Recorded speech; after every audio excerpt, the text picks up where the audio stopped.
Aha! I'm on time. Happy Crimson Tuesday. I usually like to go to wait a few minutes before I actually go live, just to make sure that people are here and I'm not talking just completely to myself. But I'm so proud that I made it on time this week that I just had to jump the gun a little bit. So I don't know if anyone's watching this right now, but Happy Crimson Tuesday. Oh, good. Either way, good to see you, Evil Tentacle. Yes, made it on time. Huzzah! Yeah, I. It so rarely happens that I'm just going to call attention to it right now. It is 8 o'clock p.m. Eastern Standard Time. And I think I've done more than 100 streams, probably, and probably less than 5 have been on time. Deluxe Talks, good to see you. It's about that time of year where the Halloween video is relevant again. Yeah, I'll be showing that next week, which will be kind of the Halloween stream. Eating with but shouting into the void is my favorite activity. Oh, you made it on time. I made it on time. We both made it on time. um, yeah, so next week will be, I guess, like a Halloween stream, although I don't really have anything particularly special planned.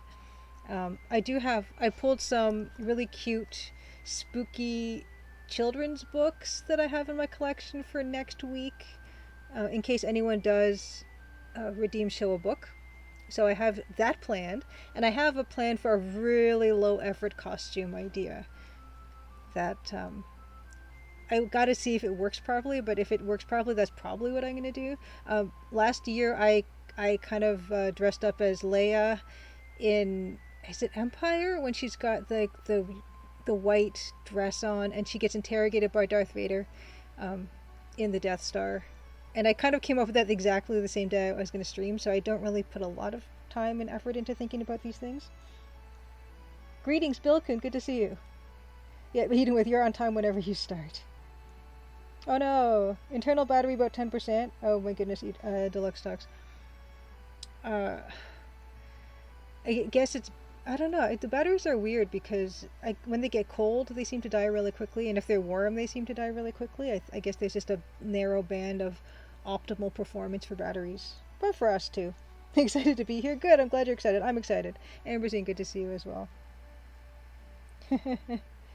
Evil Tentacle said should have made Monster Bash the game redeemed. That would be a good Halloween EGA game. Oh, that's a good idea. Let me write this down.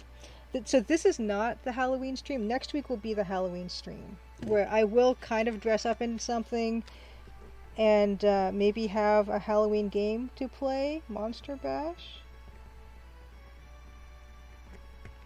Slot Studio, Happy Crimson Tuesday. Dress up as Nancy. I don't have the right stuff for Nancy. That would be cool though. Invisible woman not appear on camera. That's really smart, actually. Oh no, Bill Coon's gonna give me a demerit on my nerd card. Episode 4, not episode 5. That's when Leia was in the Death Star, when she had the cinnamon bun hair and she had the white dress, and Darth Vader had the interrogation droid, etc. Artistic Ulysses, good to see you.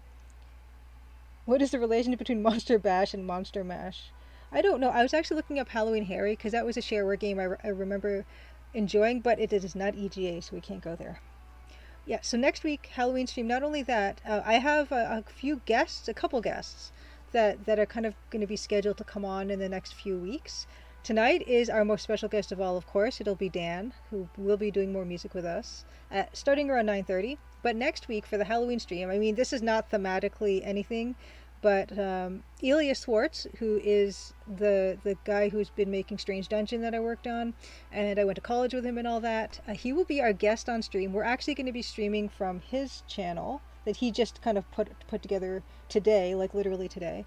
And what is the, okay, SD. So we won't be streaming from my channel. We will be streaming. I might do a bit of a lead up before I raid Ilya. So there it is. I'll be streaming with Strange Dungeon developer Ilya next week. That's what the Nightbot says. So there is a link to his Twitch page. It's brand new, so I don't know what he said he's going to put it together nicer or something. But right now it's kind of a bare bones thing. But yeah, I probably will start streaming from mine first, and then we'll raid him when we're ready. But what we're going to do is probably just do like a co-working thing where he's got some assets to paint, and I can do my own work as well, and I'll ask him about Strange Dungeon and all the rest of that. And there is also, of course, a Steam store page link to that, so there you can wishlist the game. Demo will be available, I think, in the next month or so. Deluxe Talks asks, is Cosmic Void here yet? I finally played Blood Nova on Sunday and it was very good. I don't know if Cosmic Void is 3's here yet. And I have not played Blood Nova either. I did back it, so I have like the soundtrack, which I have to listen to, and the game and everything. And I need to get around to it. Yes, lots of games dropping all at once. Yeah, you're right, Deluxe Talks. Lucid Dreaming out today as well. Unusual Findings just came out. Yeah, it's been an embarrassment of riches for adventure games lately. But yeah, I might as well... while I'm here and actually mentioning Ilia and that stream, I'll go quickly to just, you know what? Yeah, I'll go quickly to show and tell, and then I'll come back to developer update. So this is not a developer update, but this is a crafting update. You can see that my mom has done a fantastic job recreating Dido Cat in Patchwork. So it's kind of starting to all come together here, and so that's coming along really well. But I did want to show you guys something really kind of nice that is Strange Dungeon appropriate. So this, where'd it go? This, yes. Arabella, good to see you. Okay, so this is, so I showed you guys the office environment that I created for Ilia's game Strange Dungeon. I used Blender for it, and then I painted over that in Clip Studio Paint. Well, here is the office environment that has been implemented into the game, and you can find this new screenshot on that Steam Store page. So I am really pleased with how that ended up looking.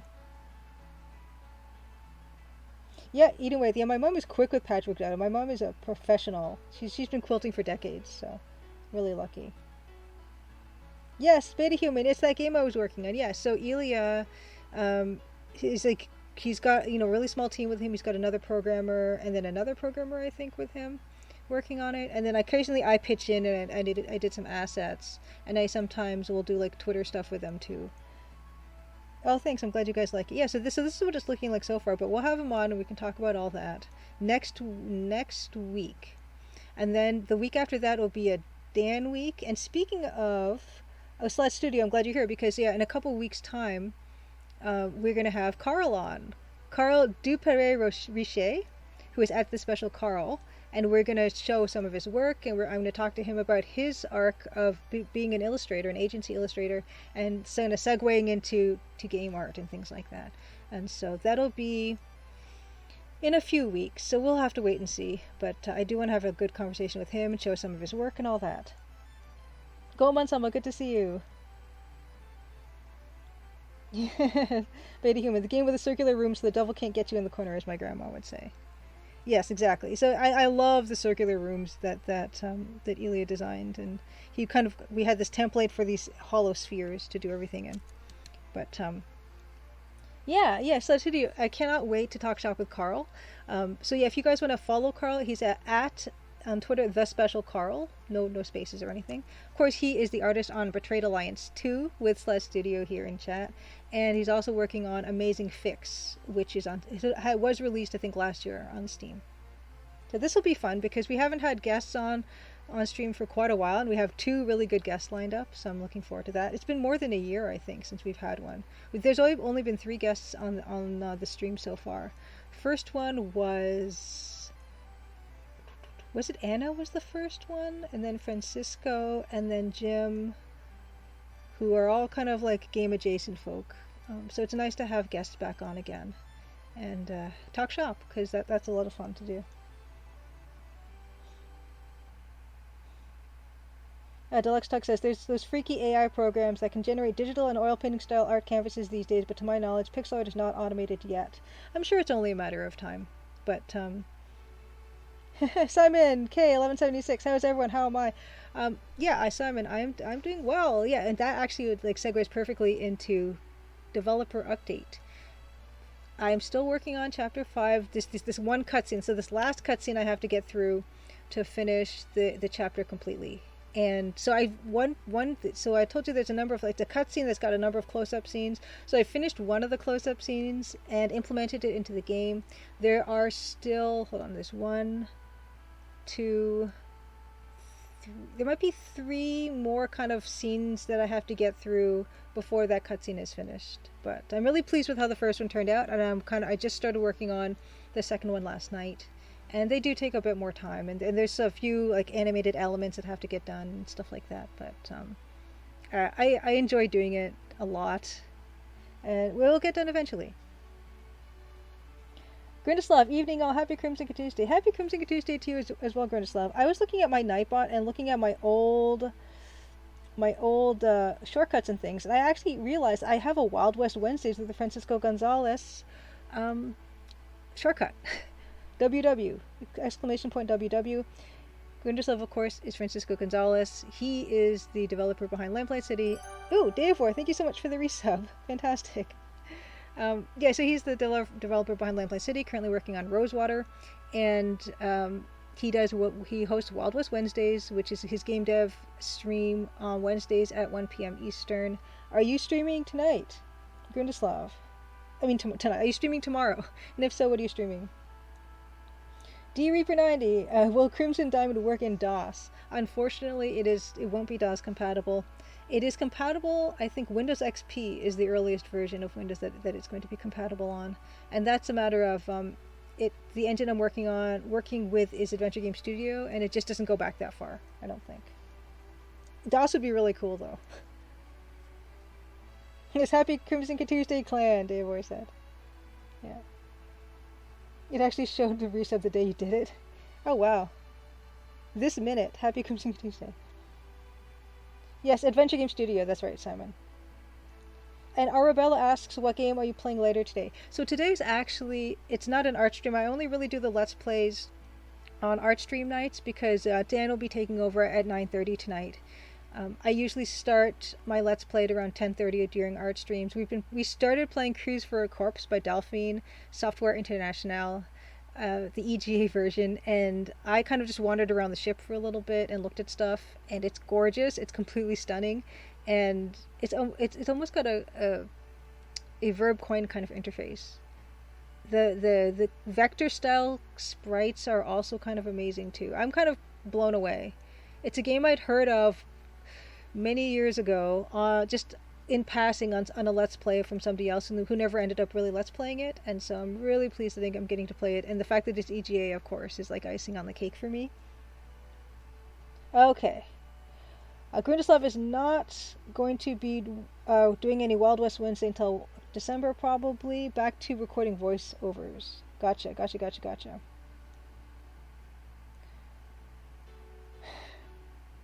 Beta Human says, a friend of mine is really freaking out about the proliferation of AR art. He's trying to figure out how to stay ahead of it when the real question is, how are we going to redistribute what little labor remains when almost everyone is made redundant?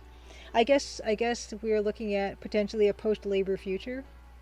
Well, there is labor, I guess, in Star Trek. But this idea where there is all this time now for humans and wonder where we're going to get up to. I'd like to think that, I don't know. It's kind of hard. I don't really think too much about the AR art thing.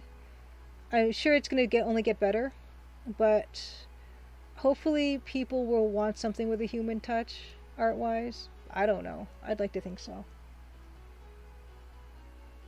Bill Kuhn, I'm already waiting for a pixel art fan D-Maker for Return to Monkey Island, which is something else I have to play, which I know I'm kind of late to the party, but I'm late to every party. I've just the past few months, I think in August I started playing Disco Elysium, and that game's already, a couple years old by now, so I'm super behind.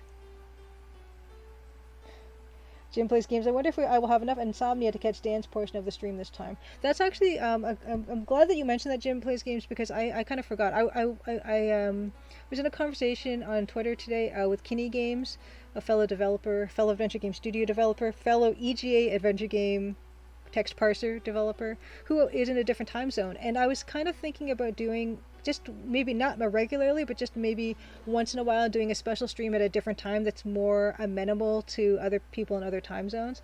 And Kinney said that anytime kind of in the evening for like UK time would be good. Is there any time in particular that people would find most convenient for them? So anyone in chat right now that is a night owl and stays up a little late on Crimson Tuesdays, which I always appreciate, is there any time at all that is kind of best for you, so I can kind of gauge when I would want to schedule a special other time zone stream, just because I know that a lot of people can't make it because of the fact that I'm on Eastern Standard Time? Arabella, you remember Cruise for a Corpse? Nice. Yeah, I don't remember it, and that's really exciting because I've never played it before, and I haven't seen anyone play it before. So Simon asked, "What kind of art did you do before this game? The game is beautiful." Thank you so much. I was an illustrator, and so it was kind of just like magazine and newspaper illustration. There is a point redemption on my stream for showing old published artwork, and so if someone wished to redeem something like that, I could actually show a piece that I've done in from the past. I was a freelance illustrator for 10 years, and I just couldn't make a living out of it, so I segued into game stuff. And that remains to be seen. Oh, Jim Plays Games, perfect.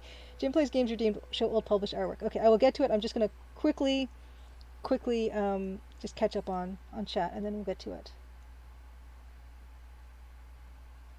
Yeah, Jim Plays Games has a good point. There will still be a desire for human-made art for the same reason people still wanted realistic paintings after photography was invented. I hope so. Hats, of course, Grundislav redeemed hats off to you. I will grab the old published artwork and a hat at the same time. I'm going to have to go through the same hats I had before, unfortunately, but I'll try to remember one that I haven't worn in a while. Okay, I'll be right back. I'm going to get both things. Don't go anywhere. Okay.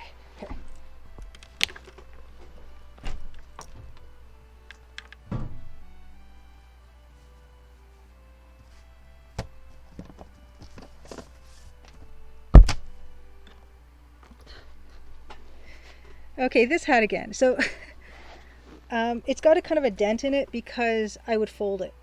And so I don't think that dent is ever going away. Thank you for the redemption, Grundislav, and thank you for the redemption, Jim Plays Games. So I did mention, actually I'll show this, I guess. So I did mention that for 7 or 8 years I did these back page illustrations for Maclean's magazine about once a month or so. So I think I ended up doing about 80 or 90 of these things total. Oh, goodness, I'm glad you like this hat. Yeah, it was pretty cheap, and it's just a good one to keep. It's kind of nice and light and keeps the sun off my face. Okay. Deluxe Tux says that I'd love to be chilling with Crimson while I'm meant to be working at 11 a.m. Eastern. Okay, let me start writing times down. Okay, so 11 a.m. Eastern. Okay. So this is a one of these here. So the illustrations I would do would be these. So this is someone who has died, a Canadian who has died, and this is their life story here. And I kind of try to take what they're interested in or what people remember about them and incorporate that into a frame that surrounds them. And so this you can see on the side here. You can see kind of my name. If you use your imagination, I promise it's there, but it's kind of hard to see. But yeah, so I would do these, and that was just a black and white illustration. But this is kind of like our Newsweek. This is the Canadian News Weekly. Although nowadays it only has a physical publication once a month, and it's digital weekly. But there was a time when it was weekly published. And I thought I'd actually show some of the process here, because if anyone, you mentioned you might be interested in how that process worked. So this is what I would get. So I would get the name of I'd get a PDF of this, and I use a highlighter and highlight points of interest about the person here, and writing down like my own notes. And then what I would do is, so this is the actual size I would work on. This is just 8.5 by 11 like office paper. So I'm not using acid-free paper or anything like this. It's quite nice office paper. I think it's 90-pound office paper. And if you look closely, you can see there's kind of a pink underdrawing in here. And so I would draw this on Photoshop, and then I'd print it out with a bubble jet printer in kind of this pink color. And then I would use a brush and an ink and a brush to ink over this design, and I would scan it in and use Photoshop to get rid of the colored line there. And that's a trick that, of course, a comic book artist would use. There are non-repro blue pencils and non-repro possibly red also pencils that a comic artist would use. They would use that for their underdrawing, and then they would pencil. And so it would make it easier to kind of see stuff and separate the underdrawing from the actual what you wanted to be reproduced. Or did they actually pencil? Yeah, they penciled. The non-repro blue, pencil, and then inking. And so I kind of did that, but I just used my bubble jet printer, which I no longer have. But so that's the whole process. And here's another one Oh wait, I just have. Well, anyway, so you can see there's a few of these here. This is exactly the same like process I would use, and actually there's some of that. I don't know what that is, but anyway, yeah. So I've got like dozens and dozens of stuff of things like this, but that is the working size. So thank you so much, Jim, for that redemption. But yeah, and I'd love to actually speak to Carl about how the illustration industry has changed over the years and why he decided he was going to segue into something else because it was no longer something he wanted to really see himself be in anymore. So we're gonna have a really great conversation. That's in a few weeks' time, though. Like I said, tonight is Dan, starting around 9:30, and then next week will be Ilya. We'll be talking about what he's been up to. So Ilya he has worked a lot in like animation. He's worked on like the animated Corner Gas. He's worked on a ton of other things, and right now he got this grant from the Ontario Media Fund to make this game, Strange Dungeon. So we'll talk all about that next week.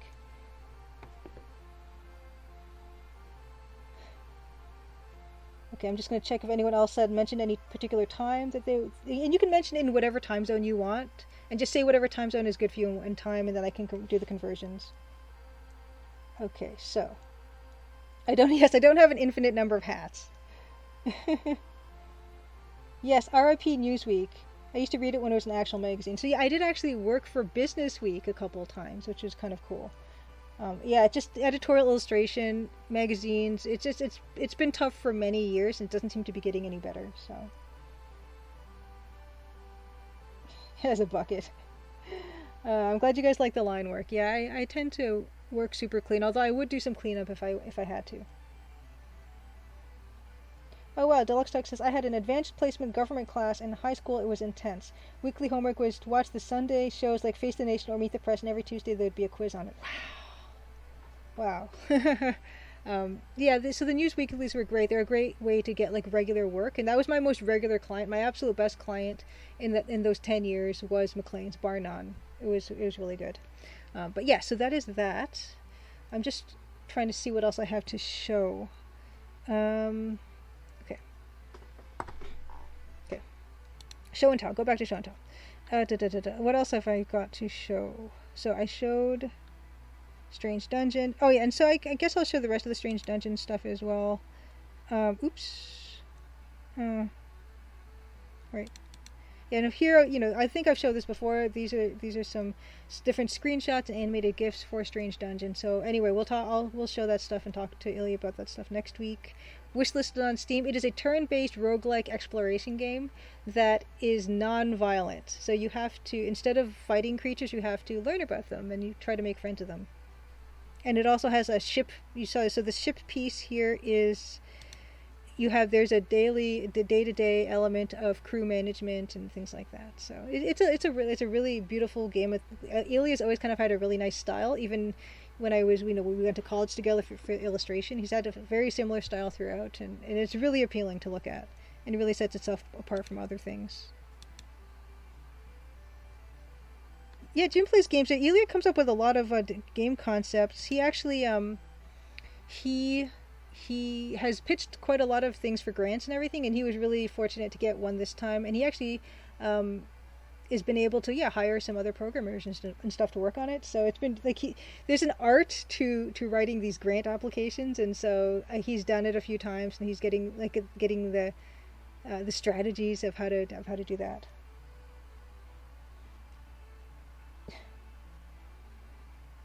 Oh, cool. Eating your friend has been drawing pixel mushrooms every day for Inktober. Yeah, I like the cave stuff. I love the environments that we've been working on for the game. So this is something that I was actually on last Saturday. Hold on. Let me just catch up on. Okay. Okay. So Adventure Game Hotspot is a new website that launched last week, and on Saturday they did a streaming marathon. And I actually got to be on it. I got to be on a guest on it, and you can see here there's a familiar face in the upper left hand corner. We have Anna CGG, who sometimes drops in to chat with us, and she's also the host of the Classic Gamers Guild podcast. And these are the two hosts of the stream, Jack Allen, and oh my gosh, I can't remember this guy's name here. This gentleman at the bottom right. This was a 12-hour long streaming event, and I got to show the Crimson Diamond demo, and there were a bunch of other guests on there. There was Ken and Roberta Williams. There was Lori and Corey Cole. There was Anna Mimic, who'd made Capia pretty much by herself and with her husband, which is just a really small team, but the game is gorgeous. Our own Francisco Gonzalez, who might still be in chat, also was a guest. It was a really cool event, really well organized, and so there is a link in Nightbot to that video if you guys want to watch it back, because there were an embarrassment of riches in terms of who the guests were for that. So that's that, which actually kind of brings me to the dev blog. So this is so early this week, yesterday. I guess, was it yesterday or Sunday? Anyway, Monday or Sunday, I put out this month's issue of the Crimson Diamond Gazette, and I do this every month around mid-month, and this is October's. And so if anyone doesn't know, I do this every month, and there is a subscription to the list here on the upper left.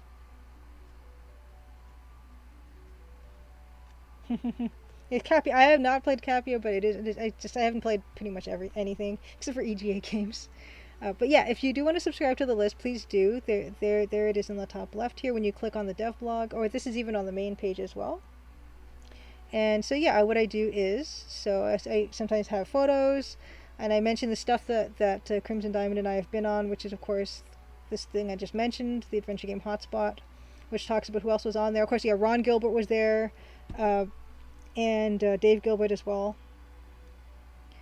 Then, oh yes, this is something, so I'm glad I mentioned this because I did forget. Indiecade, Space Warlord Organ Trading Simulator. I did pixel art for this game. It was nominated for an Indiecade Award. This one was for systemic design. And when you're nominated for a specific category, there are general categories that you can also be up for. And so those general categories are Indiecade Grand Prix, Indiecade Grand Jury, Indiecade's Developer's Choice, and Innovation in Interactive Design, and Innovation in Experience Design. So there's a bunch of awards up for grabs. I can't remember when this will be announced. But yeah, so that's really super exciting for Space Warlord Organ Trading Simulator. That game launched last December, and it's actually had a lot of really fun tie-ins, and I got to do some really fun tie-in portraits. So I got to do a Bugsnax portrait. I got to do an Inscription Leshy portrait. I got to do what else? Oh, and Among Us, like Beanbone organ for that as well. So it's a really fun game. It seems to have a bit of a following. The next thing here on the Gazette is Crimson Diamond now has its own page on speedruns.com, and so Speedy Adventures, of course, had that short run challenge, which is really cool. Am I still streaming? I'm paranoid. Okay, good. I'm still streaming. Yeah, so Speedy Adventures did that short run challenge, so now it's on speedruns where anyone can challenge these run times. And I am actually keeping on my YouTube channel a playlist of the current world record holders for all the categories so far. Still streaming. Okay, good. I just get paranoid when I haven't seen chat move for a little bit. Other stuff we mentioned last week, Crimson Diamond puzzles. If you want a particular piece of artwork from the Crimson Diamond made into a puzzle, just let me know and I can put that up there for you on Society 6. Bucket t-shirts we've already looked at. There's this wonderful person who did order one, and this is what the design ends up looking like printed. I'm live. Okay, I'm still alive. Whew. There have been thank you guys. There have been times where it has just stopped recording even though it's still streaming, and then I have to download off of Twitch and just do a whole thing. So yeah, it's been happened I think at least 3 times where it just stopped recording, and I don't know why. But yeah, so then anyway, there's the rest of it. Just a rundown of, the Let's Plays and the streams and everything from the past month. Crafts and rock notes, and oh yeah, so this Agatha Christie book as well. I like to stick a lot of stuff in here. But yeah, please. And it just goes right into September. These just you can scroll all this forever and just go through all of them. Oh yeah, speaking of, yeah, here is the stuff for Strange Dungeon, the Muffin Crab. And the other stuff I did in Blender. Other environments. So yeah, check that out if you are interested, and please subscribe. Oh yeah, Disaster Squad. Good to see you. Yeah, so I have made pretty good progress. I'm just working on the cutscene. There's a cutscene in chapter 5, and so that's requiring quite a bit of work in terms of like detailed EGA artwork. Good to see you, Disaster Squad. So you're closing in on finishing Curse 3, which is really exciting. There's that. Next thing I want to mention before we move on to artwork stuff is it is the holiday season again, and so I have every year I have a mailing that I do of holiday cards for my $5 Patreon patrons. And if you are a new Patreon patron, and I kind of keep notes of this too, and like Patreon kind of tracks this, I like to send like a bonus package of other stuff for those new folk. And if you are a $5 patron, anytime before I do this mailing, and sometimes the mailing happens really late in the year or verging into the next year, I've done the mailing in probably February at some points, so there isn't a lot of rush. But just to make sure, if you are interested in getting this year's holiday card, which has yet to be designed, but I do have the idea and I'm really excited to execute it, and also getting last year's Christmas card, a postcard of the year before's Christmas card, and a Crimson Diamond postcard. Just as long as you're kind of a patron before the holidays, you'll probably be guaranteed by it. And you know, even up into New Year's or whatever, if you want to put it off, I most likely will still send it to you. Oh, in a few days at Crunch, good luck, Disaster Squad.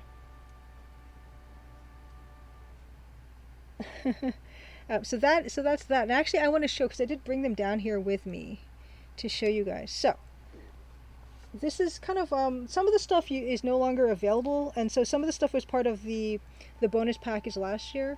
But actually, I should turn off the chroma key. 1 second. 1 second. Out of the video. This one. Okay, that's the right one. Okay, how do I click on that though? Oh wait. I locked a video. Okay, here we go. So filters. Turn off chroma key. Oh wait a second. What's happening? Which one is it? It is this one. Oh, properties, filters, chroma key here. Okay, great.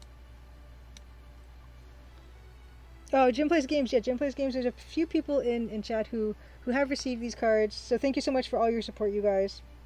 But yeah, so this used to be something that you could get. I've run out of these ones, so I'm not sending these ones out anymore. This is one of the promotional postcards for the Crimson Diamond. This is the daytime version. This is another one of the older cards, which I can't send out anymore. This is, I think I might have sent this out as another bonus package a couple years back. And this, oh wait, this is the first card I sent out as for my patron. So this one's much smaller. Here. This was 2 years ago. The Christmas card. And so this year's bonus package, so if you become a new $5 Patreon patron, you will get the new card and you will get last year's card. You will get a postcard of the year before's card, and you will get Crimson Diamond postcard at night. So this one's got an incredible gloss on it. So this was actually done on printing press, and these are like digital printing. Color print. So you'll get these three and the new card, and I write in the cards by hand. I'm saying happy holidays and all that. So yeah, the Patreon stuff is super helpful to me, because right now I am focusing on finishing the game and kind of not doing contract work as much. If I haven't really done contract work in a while, since the summer actually with Ilya, and oops, cancel. And yeah, the Patreon support really helps me out. Like, I can't even tell you how much that helps me out. Bilkin says, I found out why Reality on the Norm has that name. It's like Stratford upon Avon. These games all take place in a town called Reality, which was founded on the shore of a river that was discovered by a character named Norm Barnaby. That's good. Yeah, Bilkin, I didn't actually know any of that stuff, because it was a little bit before my time, probably a lot before my time. Francisco would know more about this, because he's actually participated on these Reality on the Norm kinds of games. I didn't join the Adventure Game Studio community until much later.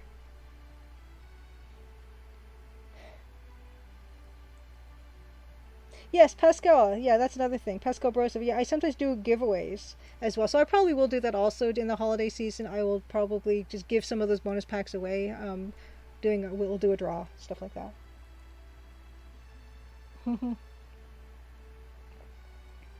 Oh, good. I'm glad. Pascal Brosov says he's got some and they're stunning. I'm really glad. Yeah, I like doing them, and it's a super fun thing. Oh, Jester Jeffy, good to see you. Oh, Eden Waith, you like to switch between the day and the night scenes of the lodge? Yeah, so there's. Oop, oop. Yeah, I haven't done postcards in a while, but I haven't really been doing event stuff, so there hasn't really been a need. And I've got a lot of the nighttime ones left. But yeah, so that's that. What else do I have to show? Sorry about the green screen. I should turn this light. Maybe make the light brighter. Maybe that will help. Okay, maybe that. Okay, so anything else I want to quickly show? Oh yeah, so let's go back to show and tell. Oh yeah, and this is a step-by-step of last year's card. Oh no, retail folks are already hearing the Christmas music daily. I kind of, oh, why did that, oh, it didn't stop. I kind of hesitated before I was going to show you guys the holiday card stuff today because I realized that it's not even Halloween yet. So I feel kind of bad. But then I already had started prepping this stuff, so I said I'm just going to show it anyway. I'm part of the problem, I suppose. Oh, Deluxe Talk says that last year's card was the best yet, I think. Oh, fantastic. I'm glad you feel that way. Yeah, I have a really fun idea in mind for this one, which is something I really can't believe I hadn't thought of before. Yeah, holiday stuff should wait until Halloween. I jumped the gun again. I didn't wait. I'm so sorry. But that's the process for that altogether. Okay. And I think that's pretty much all I wanted to show. I'm probably forgetting something. Gazette, holiday stuff, Strange Dungeon. Okay, I think that's all it. We'll throw up the data stuff again, and then we're going to move into Photoshop for a bit, for about an hour or so, until Dan comes by, and we'll raid him, and we'll work on the more positive ending. So a couple of weeks ago with Dan, we worked on kind of an ending piece of music. We had a confrontation piece of music that kind of had a very dramatic pacing and everything, and then a conclusion, which was kind of the downer, downbeat, disappointing ending. And we're going to try to make the more positive ending this time, so that'll be fun to do.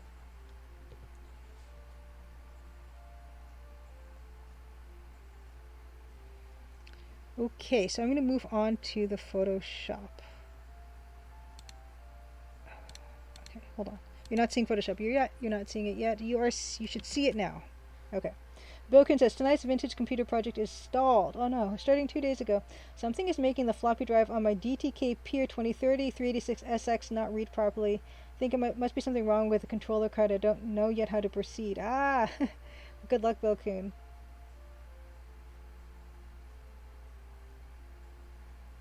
Oh no, you're a week away from finally closing the computer case and something else went wrong. Oh no. Yes, vintage computer projects. I'm so glad, Bilkin, there are people like you out there who are kind of maintaining and replacing parts and upgrading and everything so that these things still stick around, because there's something about that CRT and the putty keyboard and yeah, DOS games. I love a DOS game. Here is what we were working on. So this is actually getting pretty close to being finished, I think. I'm just now I'm trying to give this fish those finishing touches that are going to make it really shine. I haven't really worked on this near edge to us yet, so we're going to work on that. Okay.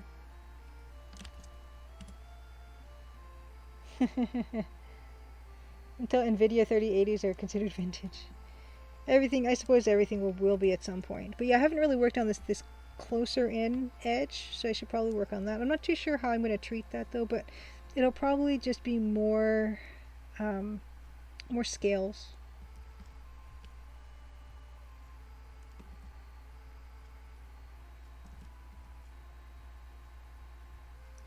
If anything else to talk about? No, I think we're good.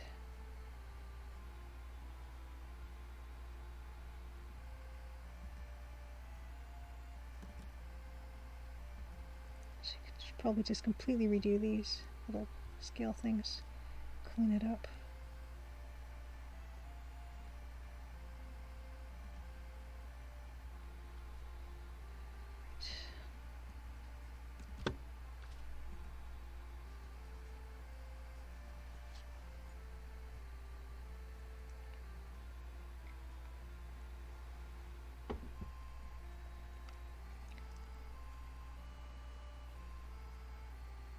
Yeah, I think this should be okay.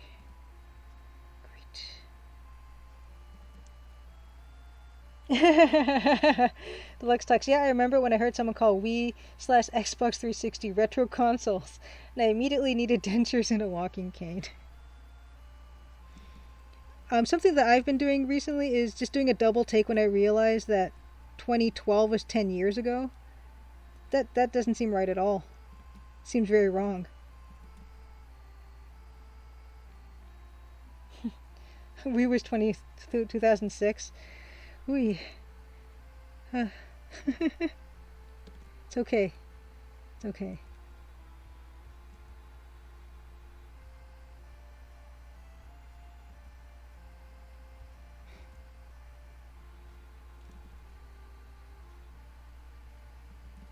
Golden Drake, good to see you. Welcome, welcome. Uh, 2012 was 10 years ago.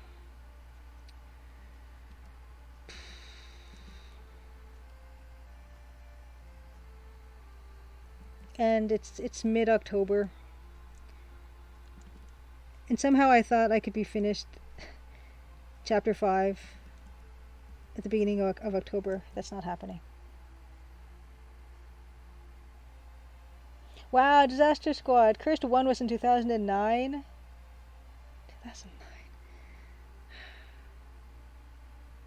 I refuse to think that anything that was made in the 2000s is old. Your series is 13 years old. Yeah. Greatest love. It's late December, Julia. I know. I know. You see, yeah. I mean, honestly, that's what I think. Like, you know me. It's over. Happy New Year's, everybody.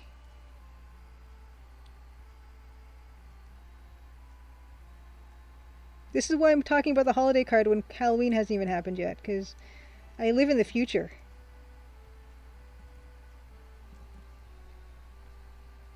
Yeah. Haven't started Christmas shopping yet? It's already too late. It's already too late.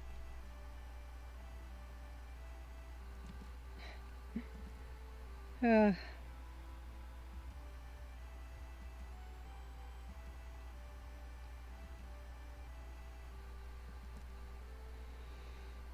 oh my goodness.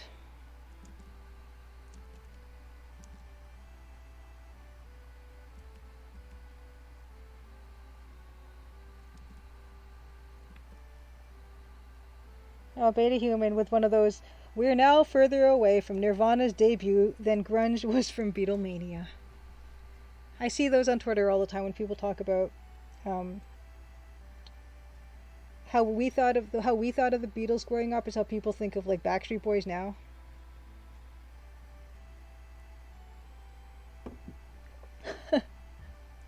Next stop, the grave. You know it. You know it. Ah, Slash Studio with some bright side. Despite the progress in systems, my students, 12-year-olds, think the EGA artwork I'm doing looks good and they find the parser fun. Thank you. Thank you, Slash Studio. Thank you for doing the good work there with your students. Boken says, I haven't downloaded the new AI image generator stuff, but when I do soon, I will have a ball, and I won't consider myself an artist in doing so, a casual prompt programmer. Thanks to the perspective of photography not obsoleting painting, I can tell that to other real artists. Yeah, I think that's really really good to have. That's a really healthy perspective to have. I mean, it's not to say photography didn't completely disrupt the illustration industry, because it certainly did. But yeah, it didn't eliminate it completely. Goman-sama asks, will there be a special The Crimson Diamond Halloween thing this year? I'm gonna have my guest on, and I don't think Ilya ever really experienced Halloween. I think we've had that conversation before. I'm gonna ask him about that, because I think when he came to Canada, he came in his first year being in Canada. He came to college, and so I think Halloween kind of completely passed him by, so I kind of want to ask him about how he sees that and if he ever dressed up as anything for Halloween. But yeah, I do plan on having a low effort costume, maybe do a bit of bit of playing of maybe a scary, spooky game in EGA. If anyone has any suggestions, there was already been a suggestion of Monster Bash, which is EGA. If anyone else has any EGA suggestions, please put them in. And of course, as well, if anyone has any suggestions, if you're in a different time zone and you'd appreciate a stream at a different time, please let me know, and I will try to organize a stream at maybe sometime in the afternoon my time, which would be in the evening somewhere else. But I do want to have a live stream for people who usually can't make it. So if you have any suggestions for times, yeah, I'd love suggestions.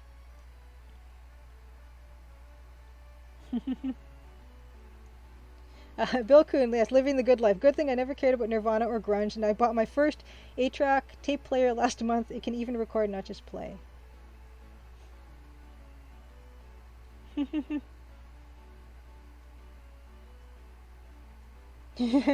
Deluxe Text, I will be one of the only living people who remembers life pre-internet. I remember life pre-internet. It was great. I mean, it's way better now. Don't get me wrong. It's way better now. But it was pretty nice. I don't know what I did with all my time. Yeah, Jessica Jeffy, yeah, Halloween stream, yeah. Yeah, I actually have an idea for it, and I hope it works. But yeah, I like to do a little something here and there, nothing over the top. But I think last year I did that Space Warlord Organ Trading Simulator one where I was all like fuchsia looking and dressed like an alien a little bit. That might have been last year. Or no, was that just for Space Warlord? Because last year I did the Leia costume. The previous year I dressed up as Sadako from Grudge, I think. I like to do something. And of course I like to show my little Halloween animation and Halloween art that I did of Sierra villains.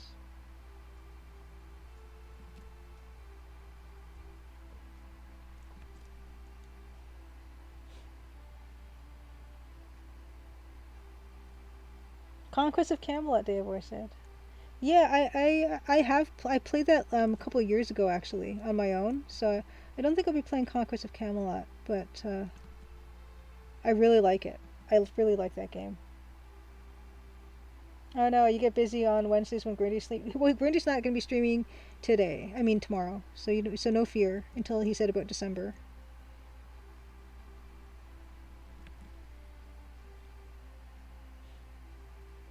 And Jester Jeffy, I was thinking, you weren't here earlier on stream, but I did mention Halloween Harry because I did have that as shareware, and I really quite liked it. But it's not EGA, so I'm going to stick to the EGA stuff. Any EGA suggestions of Halloween-themed games?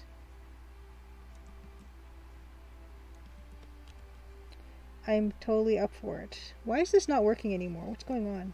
Why is it not working in that area?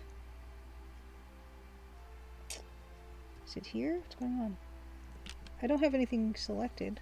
It just doesn't want to in that little area. Well, we just add a layer on the top and then lose track of everything.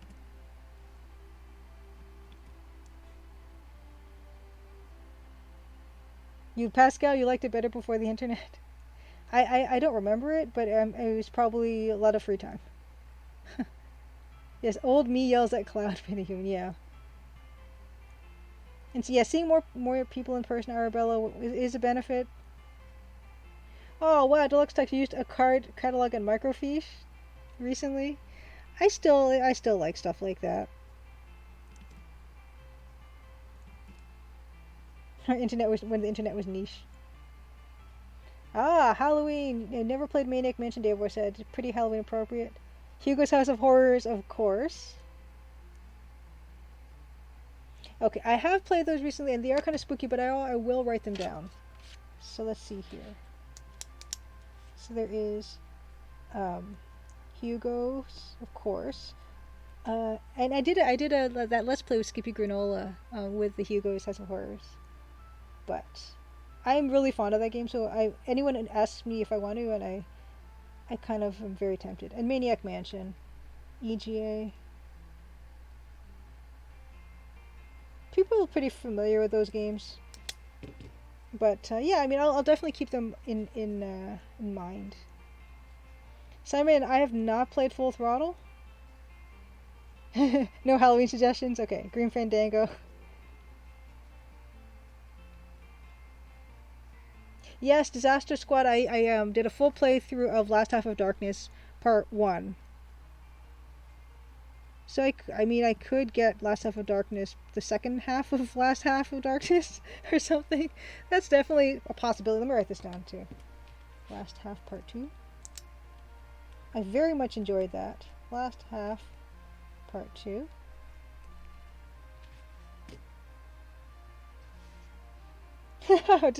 Disaster Squad. You don't recommend Part 2 or Part 3? It's not just more of the same? Because if it was more than the same, I'm totally up for that. 1998, Bill Kuhn, your library got rid of the card catalog. Created their catalog on CD-ROM. Yeah. Uh,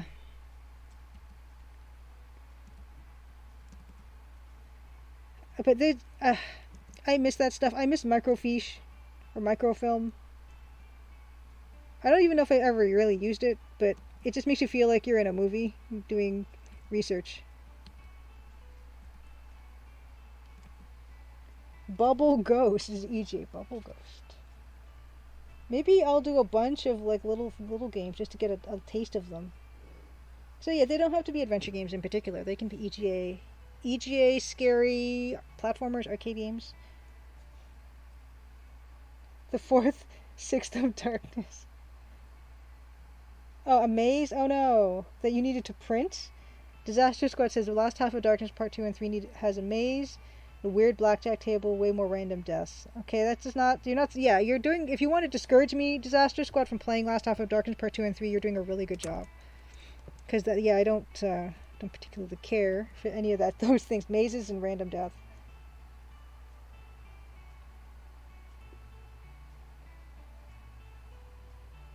Oh no, Simon K, that would have been lovely. Yeah, the card catalogs are usually made of like nice wood. That's too bad they wouldn't let her take it, the librarian, to make into furniture.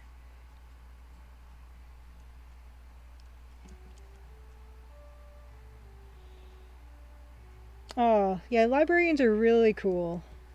Yeah, I agree. Okay, one was perfect for what it was, Disaster Squad says. Okay, gotcha. But yeah, I mean, if there's like a selection of EGA games I can just go through really quickly, I mean, not play them all the way through, but get an idea about them, yeah, I'm totally up for that. That'd be a fun Halloweeny thing to do. I'm just checking my messages occasionally to make sure that Dan hasn't said that he can't make it. So far, so good. So far, so good. Great. The Dark Heart of Ukrul. Jester Jeffy, that's a game? I'll write it down. Dark Heart of Ukrul. Oh, Deluxe Tuck says the librarian passed away in 2008, but I still think about him all the time. Well, that's lovely to know that he's still being thought of by you.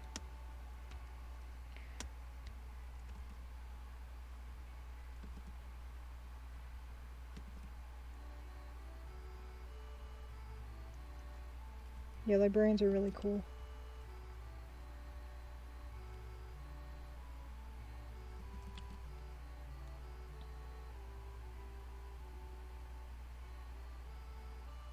Oh, Bill Coon says very interesting in the movie Lorenzo's Oil. The mom discovers the solution to her son's health crisis by finding an article on microfilm. She later says to her husband that she nearly skipped right over it and he would have died if she had.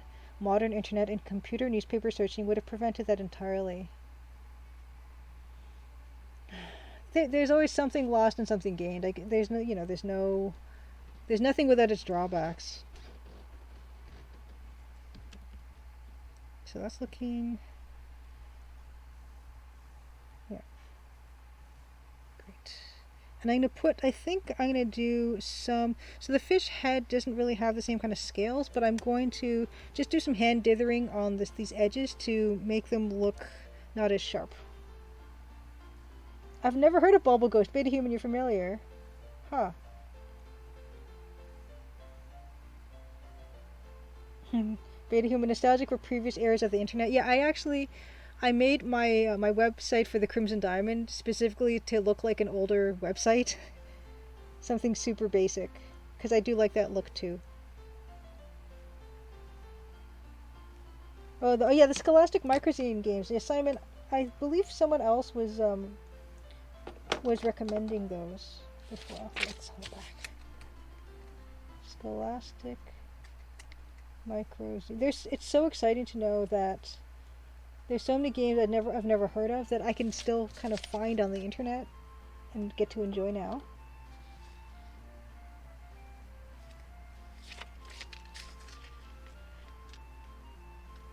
Oh, Deluxe Tux wrote about myelin sheaths, the nerve sheaths.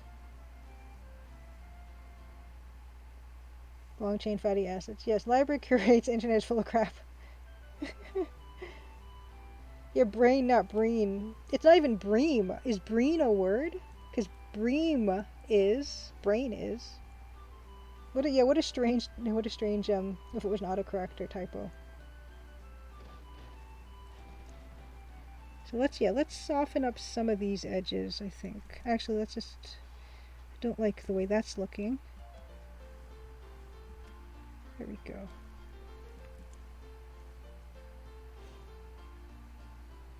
You love talking them up, Simon K. Fantastic.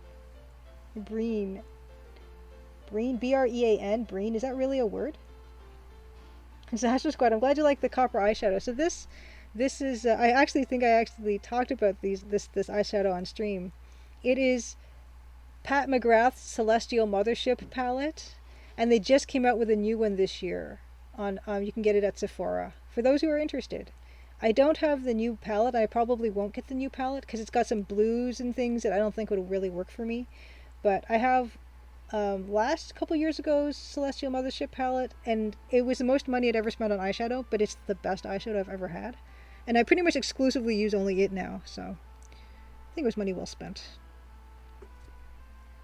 Yeah, I think I do want a bit of softening here because it is kind of shiny, but it's not look metallic, is it? So I'm just gonna go in and softly hand dither.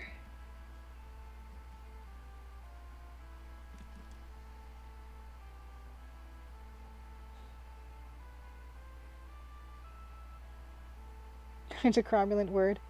Yeah, you know, like something that is anaspeptically phasmodic.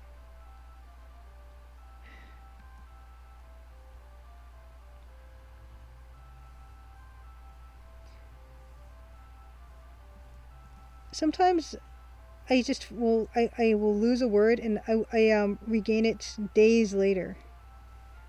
I couldn't remember the word extrapolate to save my life. And I think more than 24 hours elapsed and I was just not thinking about it and it just came into my head. And I don't know how that works, but I think we've all felt that. Dual names, good to see you. Dual names, fantastic. Dual names, of course, another indie dev, another fellow Adventure Game Studio dev of Primordia, Strangeland. Happy Crimson Tuesday to you as well. Yeah, Pascal Brosov. Yeah, your brain works on problems even though you're not thinking about it consciously. It's wild.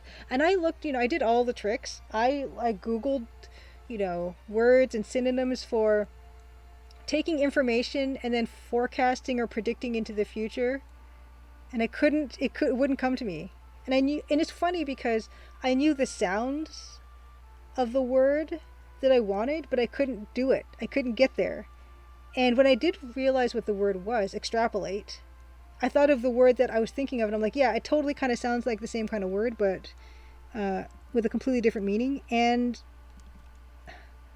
I don't know how that works. Like, how did my brain know that that word sounded like that word? Farewell, Nova Scotia. Prognosticating. It was extrapolating is the word I wanted. And I gave up. I labored for maybe 5 minutes and then I gave up. Because I give up really easily.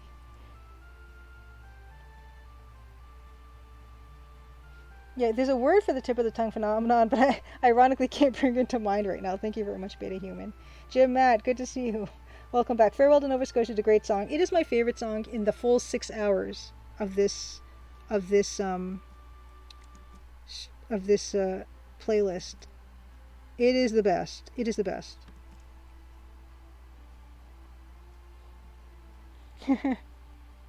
Matt, guess it should be Monster Mash over and over again. Well, maybe next week, right? Next week is going to be the Halloweeny stream. And I like to do some special stuff for that. And maybe I will find, I don't know, some MIDI spooky music. I don't know. I can't resist. I do love Halloween. I love, people making their own costumes and stuff like that. Dual names, you love this, the detail on the fish scales is absurd. You also love the scales, Jim Matt? It's fun. I tell you, this pixel art's so much fun. Oh, you know what? That reminds me. There was something else I forgot I wanted to show. Let me get to Big Julia. Control tab. Okay. Something else I wanted to show. Oh my gosh, I don't know why what's going on with the. Oh, the hat is pretty good, but here we go. New cross stitch happening. See someone familiar in there? So I meant, oh, wrong way. There's Nancy coming along.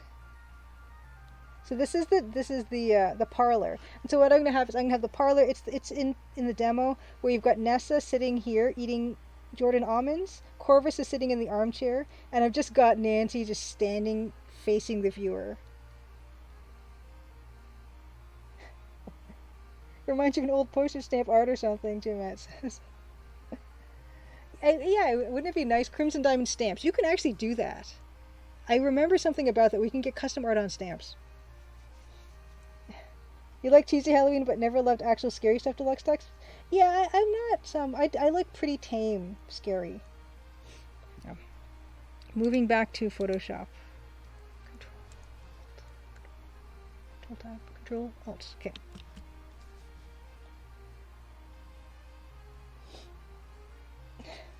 Bill Quinn says, I hate how Twitch makes me watch commercials at the cost of negating the actual stream. Television never did that. What I did with my Twitch is I just, for the ad settings, I dialed them down to the absolute minimum. So I'm so sorry about the ad stuff disrupting the stream because I made it as little as possible. Whatever the lowest setting was is what I picked. So that I've done my best to kind of minimize that pain.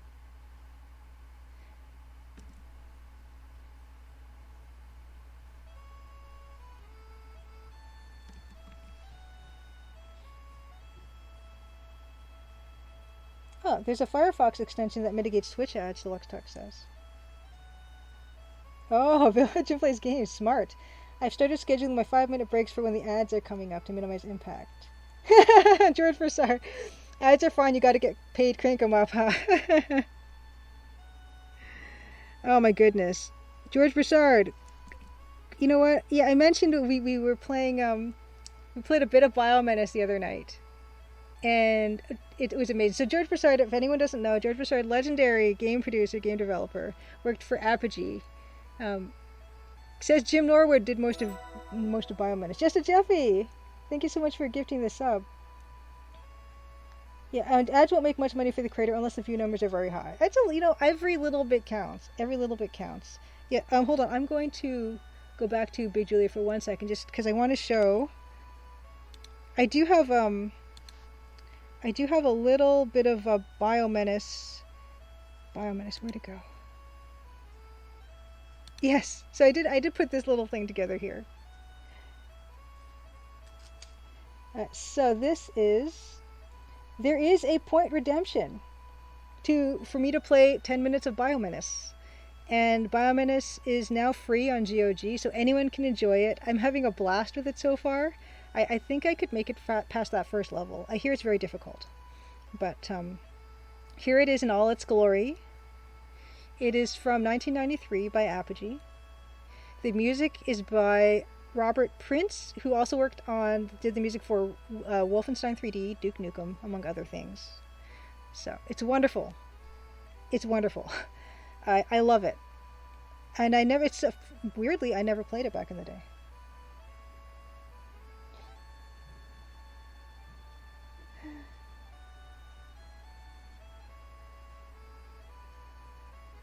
Oh, good dual names. You spent hours on Biomenace. You grew up with Apogee. Apogee.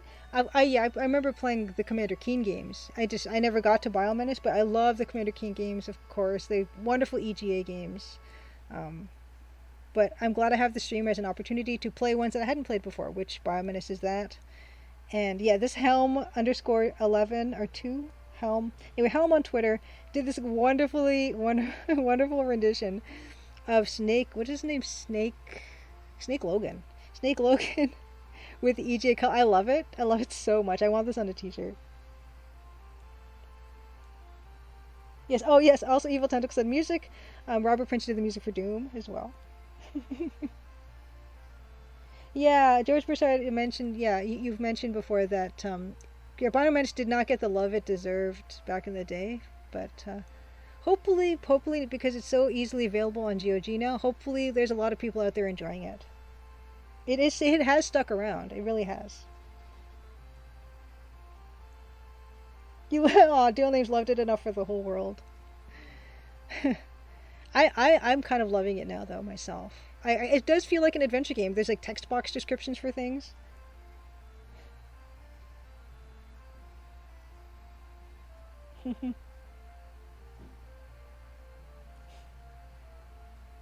Okay, Bill, Jim Plays Game said, I would redeem that reward, but I'm about to fall asleep, so maybe next time unless someone else has 10,000 points. Oh my gosh, Deluxe Talks! Deluxe Talks! Redeem, Julia plays Biomenace for 10 minutes. I'm going to do. So thank you so much for the redemption. I'm getting hot, so I'm going to take the hat off, but I feel like I've given it its just due. Let's play some Biomenace. It is fantastic. Let's see, Biomenace. Let's do this. Let's do this up. Let's do it up. Now you have to stay awake. Jim Plays Games. It's only gonna be for 10, possibly 10. Rouse Tower. Love it. I love it. I love how it starts with technical help.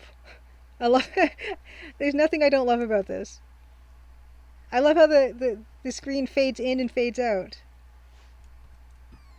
Okay, so we you know what? We're gonna start anew. We do have save games, but they just mean I took damage. We're gonna play easy. Ah, it's glorious. See these text boxes are great. Oh yeah, and yeah, I have grenades and I have to learn how to use those. Okay. Oh, whoops! Press the wrong button. Screen is cropped weirdly. Okay, hold on. We'll figure this out. Screen is cropped weirdly. Is it? I feel like that's the whole screen? Hold on. Well, I mean... Oh wait, no, that's not more. Nope. That's better? Special Carl, good to see you. Before I go back into this... okay, there we go. Here we go. Okay. Before I go back into this, I mentioned this. So the Special Carl is Carl... I'm sorry, I'm going to butcher your name, Carl. Carl, I'm going to try my best, though. Dupere Richer. Richer? Will be my guest in a few weeks. And he is the artist behind Betrayed Alliance 2's beautiful artwork. And also the Amazing Fix, which released last year. Okay, so here we go. Okay.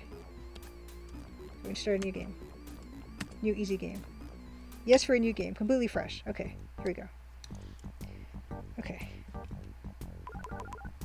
It's glorious. Oh, whoops, I did not mean to do that.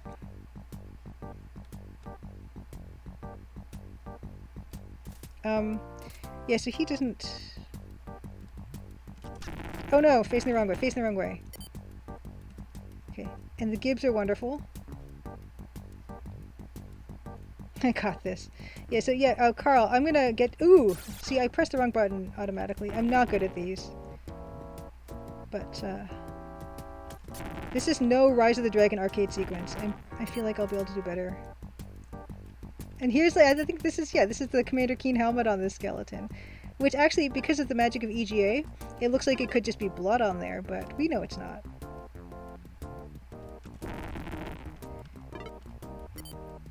This is glorious. It's glorious. Yeah, the way the enemies die is wonderful. Sometimes it's funny to see something that's got 2 eyes explode 3 eyeballs. This dual names. This is the. Oh no! Whoops! This is excellent. Yes, I love the grenade. It's very, very, very. It's very, very pleasing. Press up to enter. You said chicken drumsticks as well, Disaster Squad. Oh, if I didn't set my timer, let me set a time. Okay, 9:10. 9:20 will be when we. I'm gonna try to finish this level because I've gotten some good practice with it now.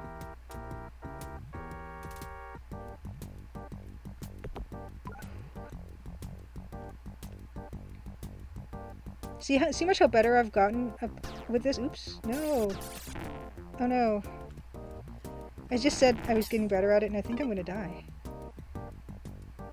Oh no. Okay. What happened? What happened? Oh no. Wait. No, that's not what I want. I want this. I keep pressing wrong buttons. Sorry, guys. Scene has changed. 45 minutes. Okay, got it. We're good. We're back. We're back. Oh, ooh, yeah, I forgot. He also has... when you don't have, bullets, he does like a karate chop motion, which I actually didn't realize was him just trying to throw a grenade that he doesn't have. Can't I pick this up? Yes, okay. So this guy needs help. Yeah, sorry, I press the wrong button every time I get a chance. Don't even worry about it. And I'll take damage very easily. But I do feel like I'm getting better at this. Oh crap.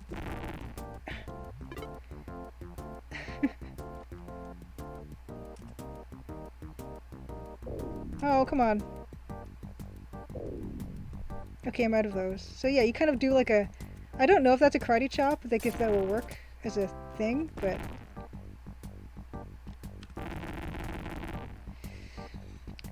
It's so pleasing.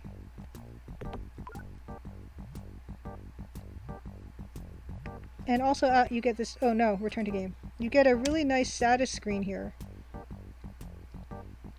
Okay.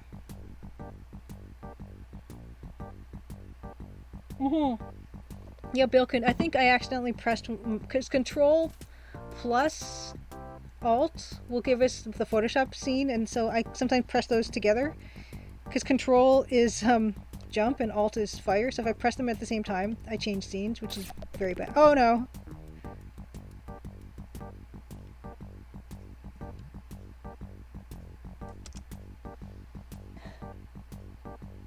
Dual Name says, but George, I do believe anyone who gave Biomenace a chance thinks of it fondly. I'm already fond of it. When's the last time there's been a major motion picture that featured a karate chop? There's a question. Oh yeah, I've already been down there. Okay. This game was your introduction to Apogee Dual Names? I'm just trying to catch up on Cobra Kai, definitely. Cobra Kai, definitely. Oh my gosh. Oh, that's funny, because you can kind of fool them into attacking you. That's smart. I didn't realize that last time. That's really good. And then there's this thing, this switch. Fantastic.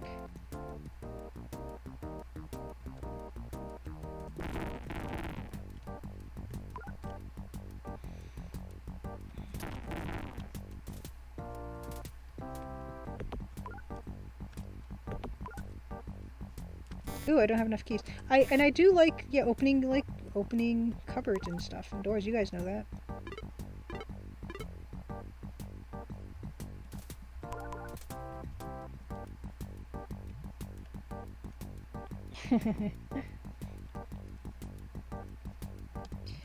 Okay. Cut your gaming teeth on platformers, Deluxe Tux. I'm sorry, I'm trying to like focus in on. Oh, ooh. See, I don't need that right now, which is kind of a bummer. And of course, this game, you know, we've mentioned before, features Crimson Diamonds, which is kind of perfect. Oh, and those guys, those little putty guys are... Oh, yeah, no one has fall damage in this world. That's okay. That's better for them to be there. Oh, yeah.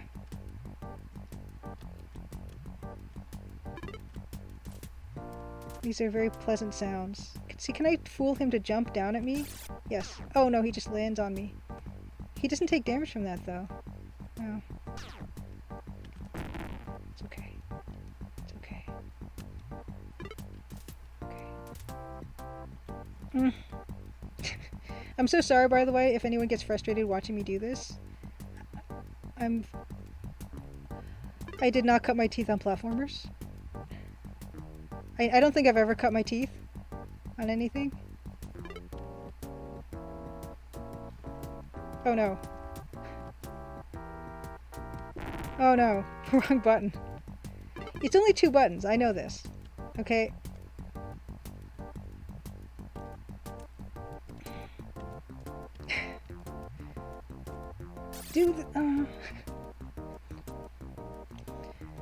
Yeah, I'm so sorry. Hold on. Yeah, Pascal says, in the future we solve the problem of gravity being lethal, maybe.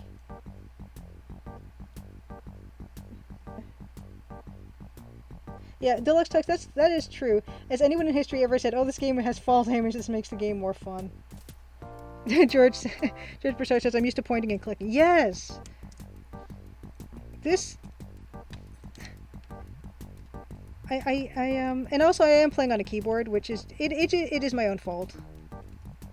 I want those grenades so bad, but I'm just gonna have to give up on them. And oh, see this? This looks like a blocker, so how do I do that? Uh-oh, what does the X mean? What is the X? I guess, oh no. I guess I have to go back to where that platform is, and that platform will be accessible now. Keyboard makes this way more difficult. Yes, I'm gonna just use that as my excuse for just not being good. Where's that platform, anyway, that I turned on? See, okay. It's back here?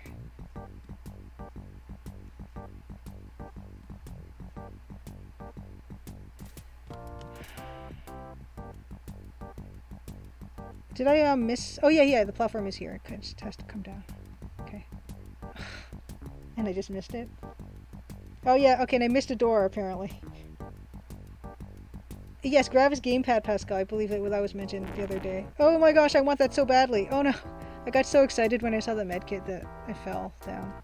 Yeah. Oh my god, I need it so badly. Take me down there.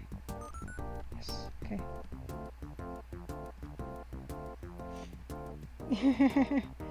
Gravis Gamepad with teeny joystick. I'm gonna just try to. Oh no, press the wrong button again. See, it's so embarrassing. Yeah, this music is awesome, Deluxe Tux. It is. And the attention to detail, like the gargoyle that's here. Why am I so bad at this? Okay. Super. Okay. Okay, and I did miss a door, right? These cars are amazing as well. I like his little head bobbing back and forth. Okay, so I missed a door, Evil Tentacle says, and the top floor again. I missed a door on the top floor. On this floor? Oh yeah, because I didn't have enough keys, right? Oh, and I have to save that guy. Oh, I still don't have enough keys. Oh, there's the shard. Okay. That's what I need to save the guy. Okay, I gotta go back down. Is this the matter of I have to save the guy to open up the right door? I love how his head goes back and forth when he's running. Can I now? Oh, I gotta go down more. He's fantastic. Snake. Okay. Oh my gosh.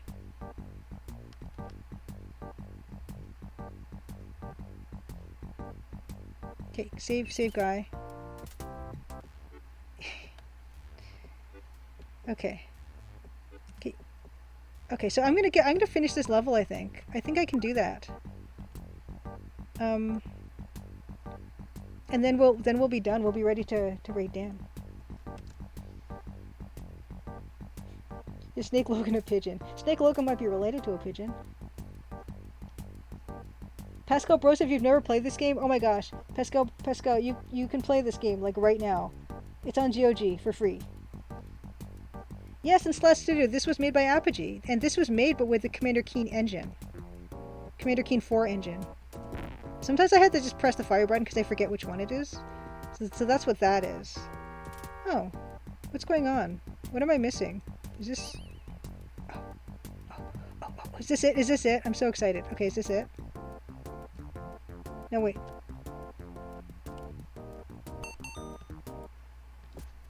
So that was level 1? Okay, let me save the game.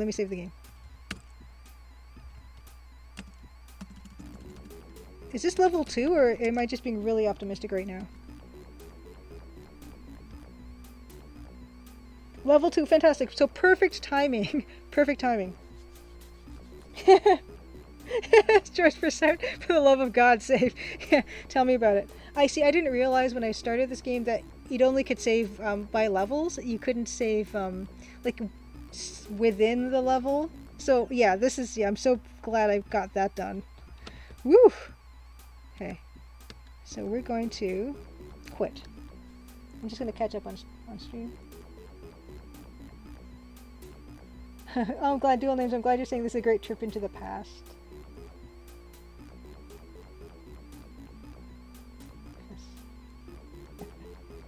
Snake Logan looks like an early Snake Plissken before he gets jaded and lost his eye.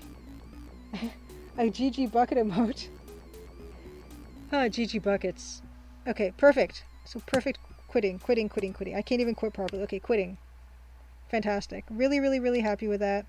We're gonna turn back on. Okay, yeah. So there is our Biomenace Redemption. Got to level 2. Super happy with that. I'm hoping that the levels kind of stay the same length, because that means I could eventually actually get through this without having to do like any save scumming. Oh, Bilkin says, oh, as long as you don't get copyright hit for the music or mute the music, you should play the Stranger Things fan adventure game playable demo. Ooh. Oh, that would be for Halloween, yes? But not I'm assuming it's not EGA, but I will write this down. Stranger Things adventure game demo. Okay. Oh, Jim Plays Games, thank you for staying up to watch the Biomenace. Have a great night. Happy Crimson Tuesday. Enjoy the rest of your week. Dan should be sneaking on at some point soon enough. But until then, I'm gonna go back into fish mode. Just want to remind everyone, I know Halloween has not come yet, but in my head, Christmas is already over. But if you're a Patreon patron, $5 patron, you will get a new holiday card with a new design, personalized, sent to your door, mailed and everything. And if you're a new $5 patron, you will get last year's card, a postcard of the year before's card, and a postcard of an actual postcard that was made. So that's the bonus pack this year.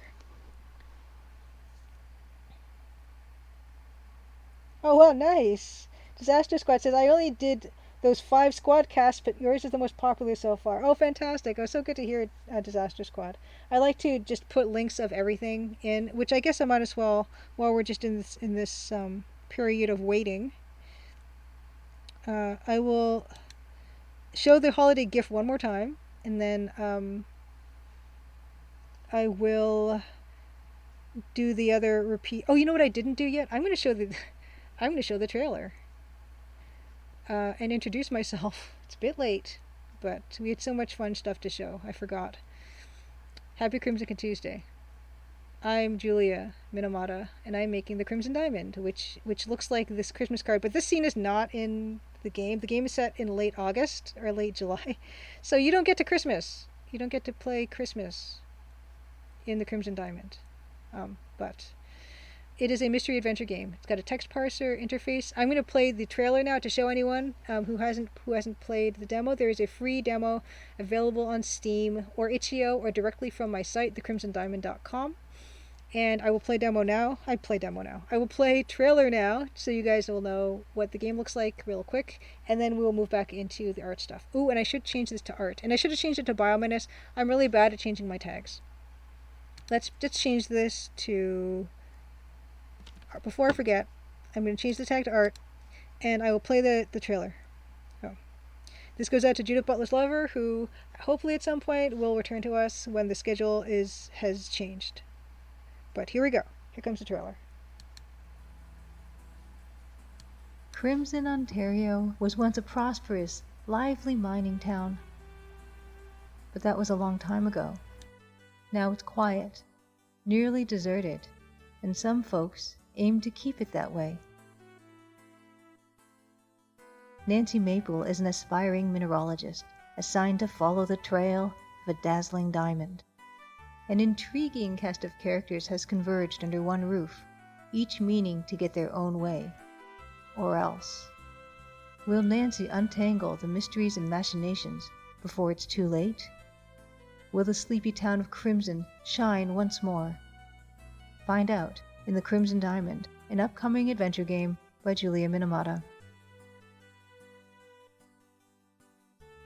The Crimson Diamond demo is available on Steam and itch.io for Windows PC and Mac OS.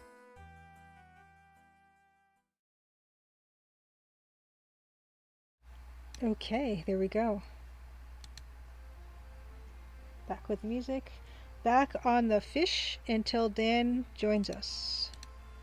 Let's Control Alt. Okay, here we go. EGA fish. And yeah, I'm just doing right now is just some soft hand dithering to give this fish a little bit more depth in him.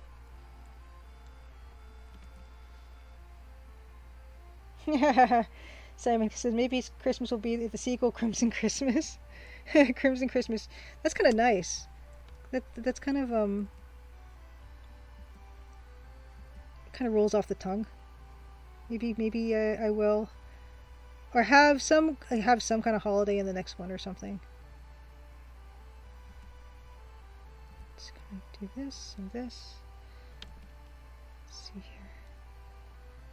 And yeah, I am trying to make it look like this other fish over here, so I'm going to add some of this gray into the head as well, because I think that's what's missing.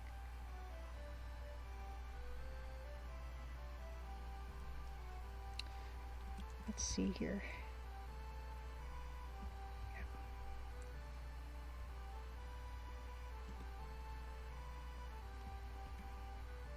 Maybe move this down a little bit. And just dither a bit, throw a bit of dithering in here. I'm not too concerned about staying true to the perfect grid. It's for the look of it.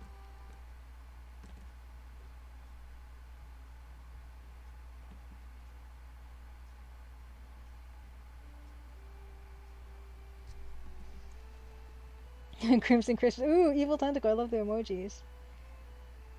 Ooh, Deluxe Tuck says there's a point and click that came out last year, Watch Over Christmas. They just got a full voice acting update. I would recommend it to anyone who wants to get into the holiday mood. We're not there yet. We're not there quite yet. After we get our spookies on, we'll look into it.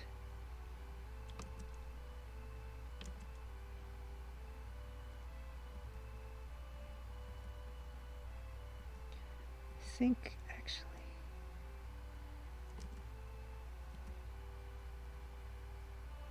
There we go.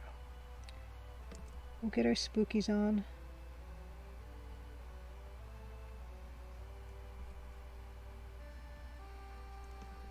Oh, here we go. Dan has sent me the link. Alright, so we're gonna move on to Dan. And we're gonna have some music tonight.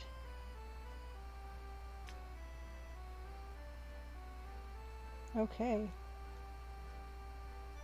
Great, wonderful. So we're going to wrap this up for tonight. So next week we'll have Ilya Swartz of Strange Dungeon, and we'll be working with him. He'll show some of the work that he's been doing on Strange Dungeon and some of the work I've done in Strange Dungeon.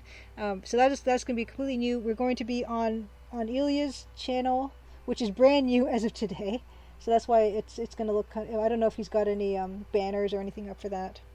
Yeah, nice. Yeah, Dan. It's really good to see Dan again. Not to be confused with Overwatch Christmas. Yeah, so there is the link to Ilya's Twitch channel where We will be on for most of the evening, but we will probably start on my channel first, and then I'll raid his. But if you, in case you want to follow him as well, um, we will eventually end up at his channel, which is UEF_01. I'm gonna have to ask him the significance of that name if there is any. And there is also a link to the Steam store page for Strange Dungeon if you're interested in any turn-based roguelikes with an exploration element, and sort of it's a lot like away teams on Star Trek. It's more diplomacy and interpersonal relationship based. So that's kind of a nice approach to it. You're not doing the 4X type of thing so much, like the exploration, exploitation, and expansion, and whatever the other fourth X is. I don't know. It's definitely a bit more wholesome than that.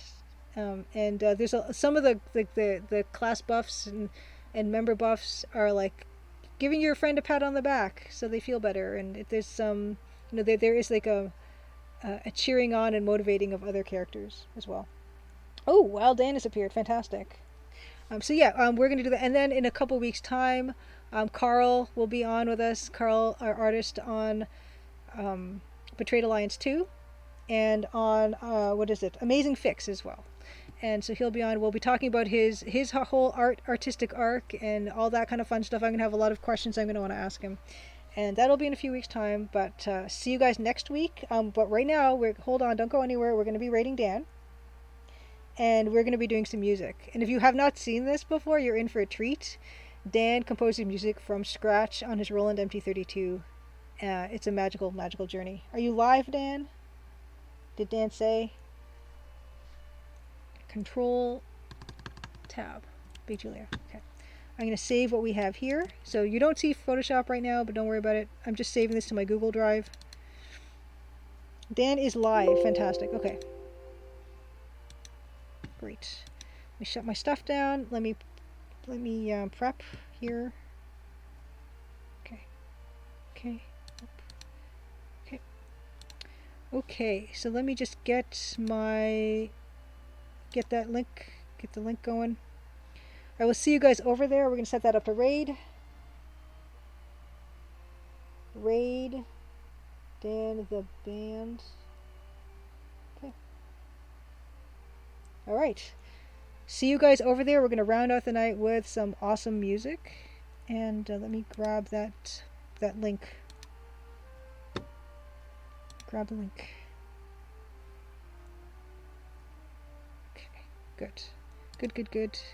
Good. Turn off my music. Do we have everyone on the Dan train? Yes, we have everyone on the Dan train. All right. I will join you momentarily. We're gonna raid now. See you guys over there.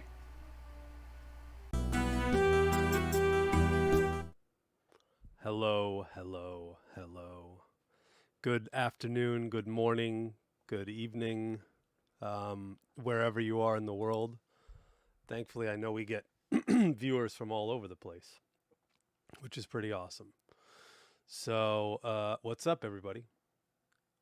Oh, I muted Julia. Let me unmute Julia. Did you? No, yeah, now you can talk. Why would you do that? Well, sometimes it's important. No, it's definitely not important to do that. What's up, people? Happy Crimson Tuesday. We're back for another episode of whatever the heck we call this, where I'm composing. I don't know. Well, we call that. Actually, we do have a name for that, don't we? Isn't it? Oh my gosh, I look at it all the time. Grundislav, what's up, buddy? Long time, man. Yeah, I would love to hang out again soon if the game dev meetups ever resume. The Long Island composing Tuesday.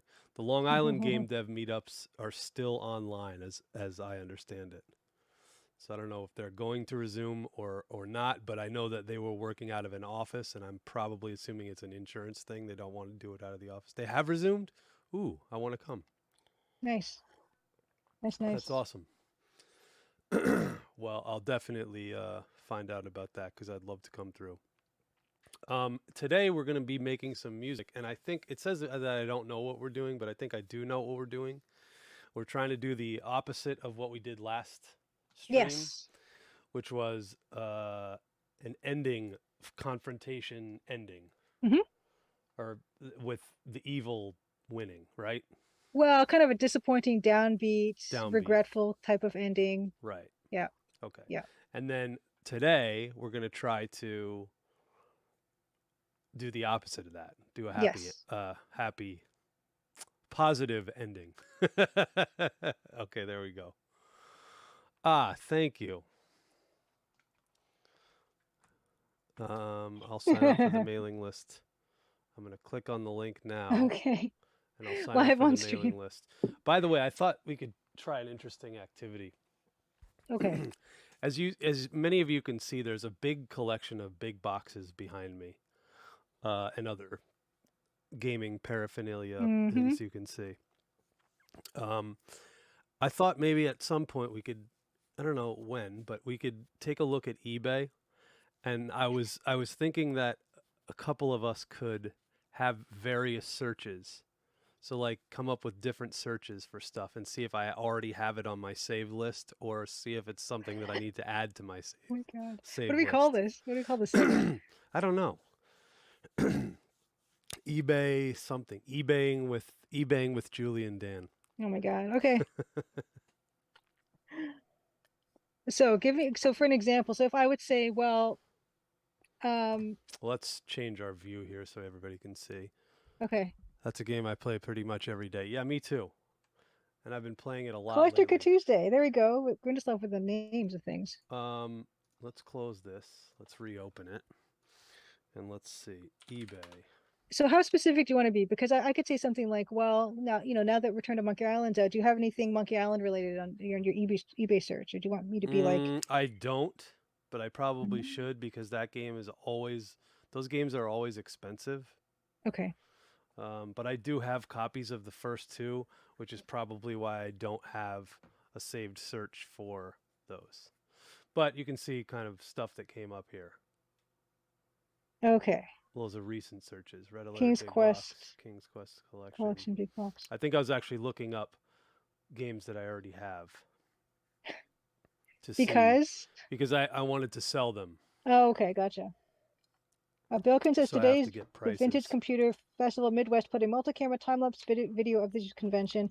Rear camera includes the free tables where you can see stuff get dropped off and picked up. That's pretty cool. We had a Ooh. free table when I was still in charge of the PC gaming at the Long Island Retro Gaming Expo.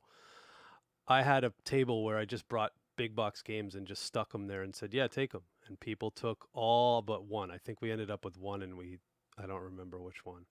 I want to say, oh, thank you, somebody, for doing something. I wish I could tell why. Oh, P.S. Jess is now following you on Twitch. Thank you for following. Where were we? So You yeah, you put I free was stuff. giving away like what? like big box games, just random ones, just like stuff that's not necessarily, like. So I would say like a big box computer game that's worth $10 or less is basically not even worth trying to Okay. sell, Okay. but it's not worth throwing out either. So I would rather give those things away. Interesting. And also sometimes I'll bring productivity software if I have like stuff that I get randomly with a big lot of stuff, or things like that. Like I got that huge Commodore 64 lot, and I still have a bunch of junk that I'm trying to get rid of. So I give some of that stuff away because I don't want to throw it out, but I think people, kind of want it. So Edenworth asks, if one wanted to buy an MT32, is there a particular one they should look for or avoid? So, interesting question. I actually got one of the guys in the Big Box PC Games chat to buy an MT32 the other day for Oh, $150. And let's see if we can find that. I do have a MT32 search. Because if you look here, yeah, look, they're all about $250 now, which is ridiculous. That they should not be going for any or more. They should not be going for that, in my opinion. So what you're asking is if there's something you can look for when you look at an MT32. There's really only two differences in the Rev 1 versus the Rev 2 there are different ROMs, but this is a Rev 1, and you can tell because it doesn't have a headphone jack. So the only difference between the Rev 1 and the Rev 2 is the headphone jack.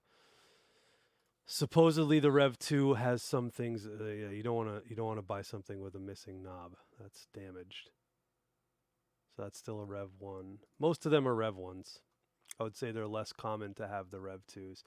And also you kind of want to find them with, if you can, with the power supply. Let's see. There's this. Okay, here you go. Here's a perfect example. This is a different revision because it has the headphone jack there. The other ones don't have it. Mine does not have the headphone jack.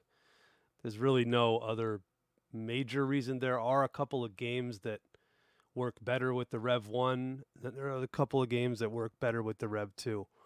So what the heck does that mean? I don't really know. It seems to work okay as composing on it, which we've been doing for the last 2 years or whatever, year and a half. How long have we been doing this? A long time. Did we start Oh, in yeah. 2020 or 2021? 2020? So then we've been doing it 2019? for like a year and a half or I don't or know. so. It's I think been it's like a year and a half. So anyway, the cool way to do this sometimes when you're searching for stuff. So like let's search for the MT32, but let's search for a sold one because these ones are being listed and they're kind of expensive. Okay, $330. That's ridiculous. I don't know why that sold for $330. 281, 179.50, 149. Well, how much did you pay for yours? Yeah, I don't remember. It was under 100, I think, when I got it. Whoa. But this was the one I believe I told him to buy because it had some of the booklets with it. Yes. This came with some of the booklets, which is pretty cool. Oh.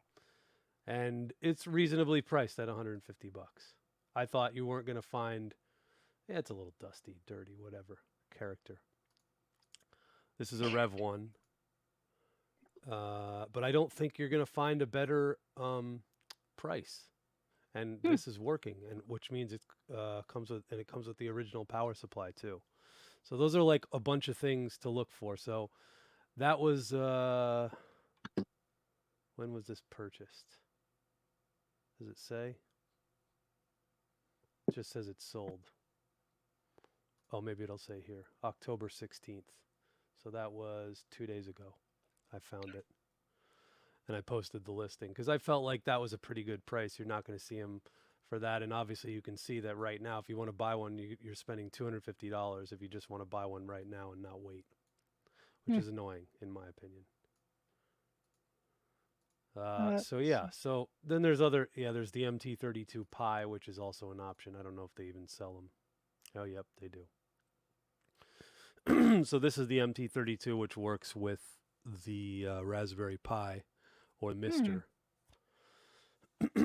Cool. Or maybe they're only for the Mister. But either way, the Mister's very expensive. So you have to have a Mister, which is a whole nother thing. So that's a whole nother story. April 28th, 2020. There you go, Bill Coon. So that's how long we've been doing it. Jim Matt says, people are raving about the Return to Monkey Island soundtrack, but nothing will ever beat Curse of Monkey Island. That soundtrack is one of the best OSTs ever. I think, Dan, once you asked me what my favorite game soundtrack was, I said Monkey Island. Yep. That's the one. And then you also said you didn't appreciate Caribbean music. I'm not a huge fan of reggae, is what I said, I think. And I'm still not. Even though the Monkey Island soundtrack is... it's that good. It transcends. It transcends. It's kind of like I like Sean Paul. I've always loved Sean Paul's music. You wouldn't come to a concert if you went to Toronto, though, would you? Whatever. But yeah, like the thing is Curse of Monkey Island. So Dan, have you heard the Return to Monkey Island soundtrack? Or no, I don't believe so. Have you heard the Curse of Monkey Island soundtrack? You must have. I don't believe so. No? Just The Secret and the original Monkey Island. Oh my gosh, Dan, the Curse of Monkey Island is the best soundtrack ever. Really? I am agreeing. I agree with Jim at 100%. I gotta check it out. Let's see. Deluxe Talks really likes Return to Monkey Island soundtrack. Grindeslav says he liked the Return OST, but feel it relied a little too much on using old tunes. That must be Not difficult surprising. though, because yeah, when you have something that's like Monkey Island where it's got some tracks that everyone is very familiar with, you kind of want to do something new, but you also want to please the people who are expecting the old stuff too. Well, let's look. Curse of Monkey Island. Let's see what it costs for a boxed edition. This version is $75, but you don't want this version because, well, it's not that you don't want this version. This is just a later printing How can you tell? because it has this Okay. Star Adventure Game of the Year. Like it wouldn't have all those reviews yet if it was a brand new game. Okay. So this is a later printing. Ideally, you're going to want an earlier printing. Okay, so there's an earlier, or this is not even a US version. Yeah, this is in Italian. Oh, interesting. Okay. Okay, Um, okay. That's from Germany. So really you only have one option right now, and then this is, you don't want this version either. This is like a budget print, Uh-huh. so like it, Okay, so I have the one that doesn't have any of that stuff on it. So how yeah, much is, am you I probably rich? have the good version, the desirable version. Okay. How much does it go for? I don't know. Let's see. The way to do this is to go to sold, not to listings. I just put a link for the Sixty Curse of dollars Monkey and Island. 58 cents. Is This that one's good? sold from the UK. Is it good? I don't know. I don't know what this one goes for really because I've never looked for it. The CD itself selling for $15, $14. It's not even coming up a lot. This one was 120. I don't know why that went so high. This one 99, so there's $100. For this is the US one. This is probably the version you'd want as a collector. So That's you the can one I see, have. yeah, you can see there's no writing on the front. Yes. It's a one-piece box. Yay, I'm rich. I don't know about that, I but said rich, I'm rich, Dan. rich is a state of mind. And then if you look for like, yeah, like these are a lot. The last one, 235.50. Oh my goodness. Somebody got a steal here, $57. Although 40 to ship it, that's a little rough. 182. That's for the Sega CD version. This is like one of the Kicks budget releases. I wouldn't want that version. Here's an Amiga version, $160. There's a $200 for the. This is a PC version. It's probably the one you'd want. More desirable collector item. Usually people go for the PC version. Mm-hmm. The funny thing is, a lot of times the Apple II versions or the Macintosh versions are much more rare, but the price doesn't reflect the rarity at all. Ah. So it's weird. Curse was not released on Amiga, I don't think. I think we just saw Secret and Monkey Island. This is Monkey Island 2, not Monkey Island 3. This is Amiga. Where is this from? Poland? Yeah. Yeah, Warsaw. But this is a US gold version, so this is probably a UK or a PAL, whatever you want to call it, PAL Amiga version, if I had to guess. It says American edition, but I don't believe that because US Gold suggests that it was done in Europe. I don't think US Gold had a release in the US, and I don't think those discs were a US thing, although no, the business reply mail says United States, but I don't know if that's correct. They could have added that, I don't know. I don't think the US Gold version, even for Amiga, was here in the US, but I could be wrong about that. Someone more knowledgeable than me on Monkey Island games could correct me on that. What game series are you the most knowledgeable on? None of them. Well, I mean, well, for yourself. And I mean, you're not the authority on any of them, but what do you know the most about in your own? I know a fair amount about the first Doom mail order. I know a Okay. fair amount about the Might and Magic series. But it's really hard to know, like, because unlike console games, which there's a lot of information and there's a lot more games sold and a lot less variation. Like it's easier to kind of catalog and go back and see what was where Mm-hmm. and how it was put together. And here, it's tough to rely on that, even with sealed games. Like if you're going to open sealed games, people don't want to do that, and sometimes you can't tell if they've been store resealed. So are they missing something? Mm-hmm. Nobody knows.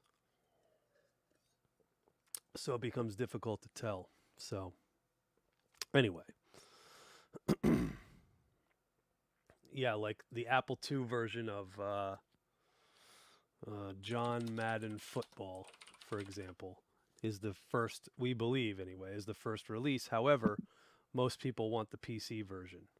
Yeah, they don't even have. Oh yeah, this is crazy.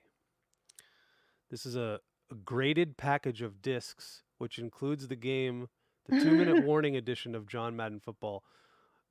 Starting bid of $17,499. And they're not even going to give you free shipping. You still have to pay $22 for expedited shipping. Anyway, I have no idea what the heck you would want to spend $18,000 on a sealed set of floppy disks, but you know, weirder things have happened, I'm sure. Bilkin, thanks for subbing, by the way. And Julia, thank you. Maple Mystery, thank you for the resub as well. Oh yes, A Maple Mystery and Bill Kuhn. Yeah, exactly. You can put it in you can put it up for whatever you want, but that one's actually been here quite a while. I've seen this before. I don't know what the price has been, but you don't even see an Apple II version of John Madden Football. Let's see. Apple II. Yeah, here you go. 3,959. That's ridiculous. This is a game that you'll find at some point for $30 or $40. Not $3,900. Although people are trying to charge crazy money just for the disc, which is absolutely bonkers. $15,000. What in the? This is the part of collecting that is not enjoyable to me, because you just see somebody notice, okay, here, oh, this is the PC version for $160. That's a lot of money still. $999. This is what is not fun, because you know, John Madden passes away, the grading thing comes in, and people start thinking they have gold, and they just put up ridiculous numbers. Like, you see 19 people are watching this. Do you know why 19 people are watching this? Any guesses? Because they have it as well, and they want to see if it's going to sell for that. Exactly. 100%. Nobody's actually watching it to buy it themselves or waiting for it to come down to a reasonable price, because this is not reasonable. But anyway, that's the first version of John Madden Football. So yeah, like, again, collecting games gets weird because you kind of want an earlier print. You don't want a later print. The budget print usually, like with Sierra, we have something that they call slash releases, and there's our budget releases. And like a lot of times they would forego the color manual for black and white manuals that are kind of photocopied and cheap, and you know, so yeah. Anyway, I think that's about all of our eBay excitement today, because I think we need to get composing. That's pretty educational, though. At some point. Yeah, at some point we need to actually do something. If anybody has a set of discs for Doom 1, the mail order version, I need a set of discs. I have 3 copies now of the box, but I only have 2 sets of discs. I need an additional set of discs, and I have the manual. Why do you want a third set of discs? So I can complete the box. But you already have 2. Julia. Did I miss something? Julia. I can't think I did. I'm so sorry. Did you miss something behind me? I mean, hold on a second. Do you see this stuff? Yeah, I see the stuff. This occupies my whole basement, basically. Okay. So yes, I'm looking to add to the hoard. I'm sorry I asked such a ridiculous question. Okay, so let's review where we were at. Yes. This is the final ending Evil, which we titled it. I don't know if it's actually evil or not or what, Well, it's not but really evil. yeah, it's not evil, but it's evil. So let's play this and see Okay. where we're at.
Okay, and that's where we were last week. Yes. I feel like a couple of adjustments have to be made, and what I didn't do that I should have done. Oh gosh, yeah, that's what I was afraid of. Oh no, what? I didn't label the sound numbers. Oh. So I'm not going to save this right now. I'm just going to open a new Oh, actually, project. can you open up the confrontation music so that we know what Yes. we're leading into Yes. for this piece? Yes. Don't save. And in Biomenace, I got to level 2. You did? It's I hard, did. right? It's not easy. Well, it's not hard. I'm just not good at it.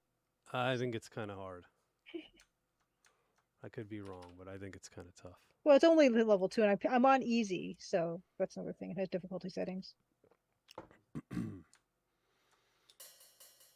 Here's the final confrontation Okay. music.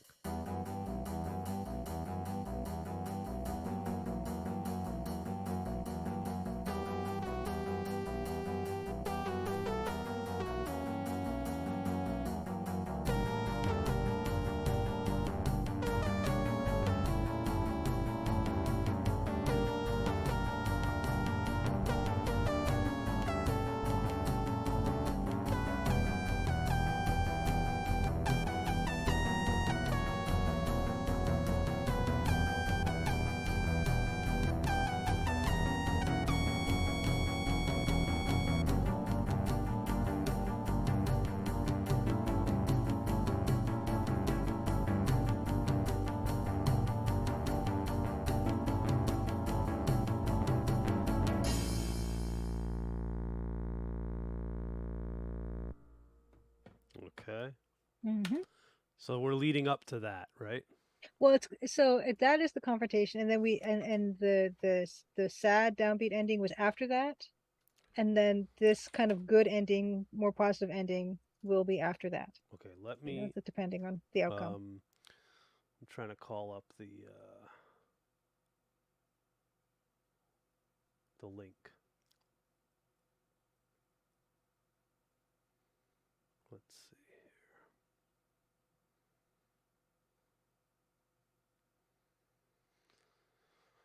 No. No. No. No. No. What are the no's? Well, I don't know. I don't see the link to the Oh, what's it called? the Colonel's Bequest. Colonel's Bequest, Timestamps? exactly. Yeah. Right. Let's see. If you can find it, send it to me. That would be cool. I will try. Otherwise, we'll go back here and we'll start a new. Whoops, we'll start a new session, and we'll do final ending positive. Now, did you want the timestamp for just a positive piece? Yeah. Okay, I can do that. Save, don't save. Okay, and here we are. We need 6 MIDI tracks. We don't even really need a master fader because it's irrelevant because you're hearing everything through the MT32. Okay, SPN, channel 2. Oh yeah, and one thing to notice with the MT32, for whatever reason, it doesn't start with channel 1, it starts with channel 2. I don't know why that is, but that's just a thing. There is I just sent you the timestamp for the positive, more uplifting ending. Perfect. So let me find that now.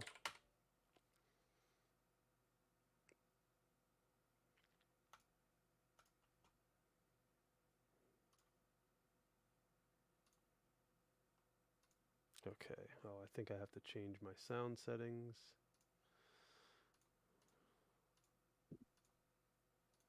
Failed to play test tone. There we go. Test tone works. Okay, so let's go back and let's take a look at the kernel taking on Rudy.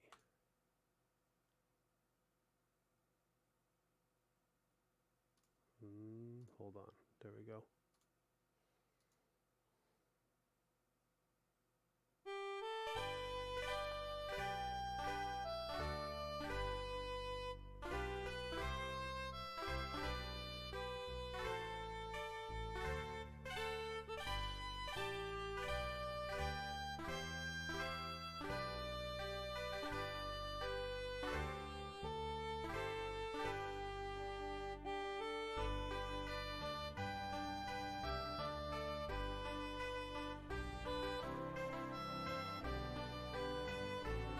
This is nice.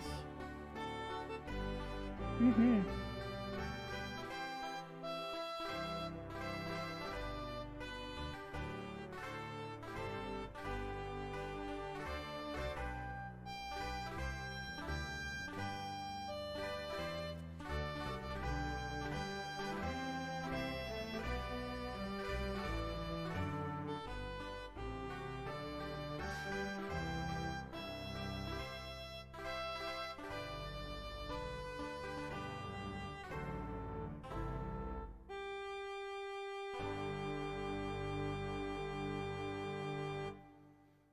Cool.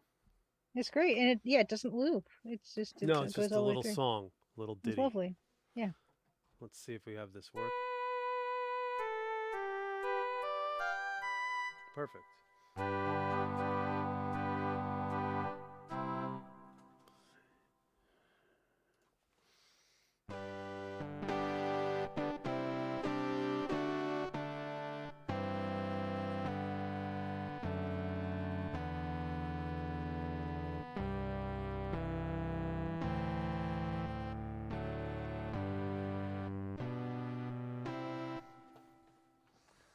And interesting, we can go here.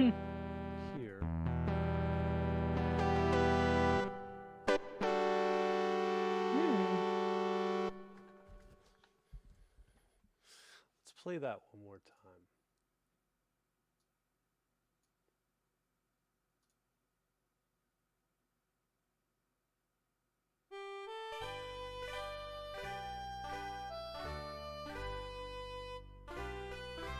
It's kind of like a harmonica thing or something. Mm-hmm. It's kind of nice. Kind of folksy.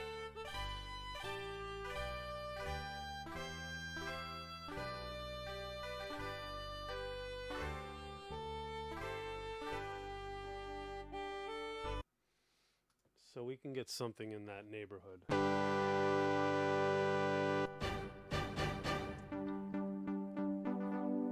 It's gentle.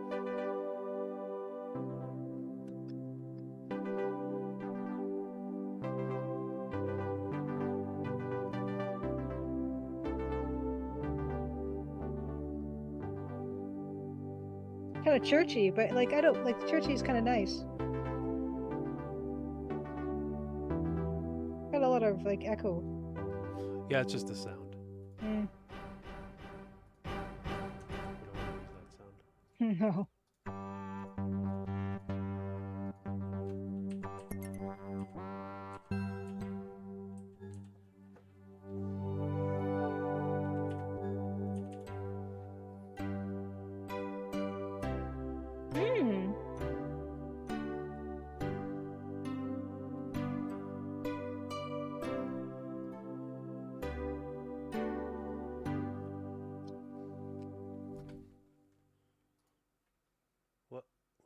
What did I just do? 37. Yeah, see, this is why you got to label these, because it just disappears. Hmm. So then I can fix it when I go back to the song.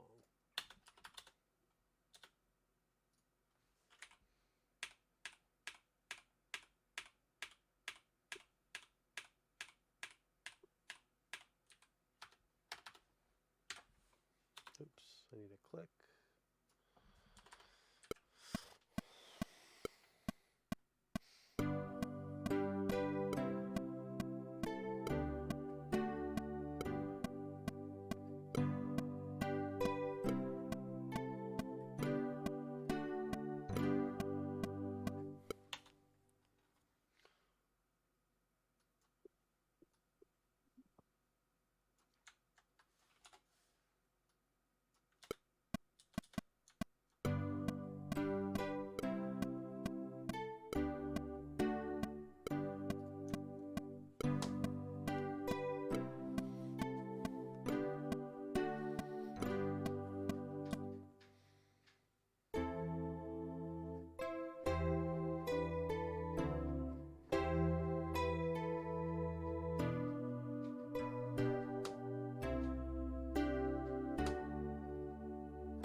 Oh,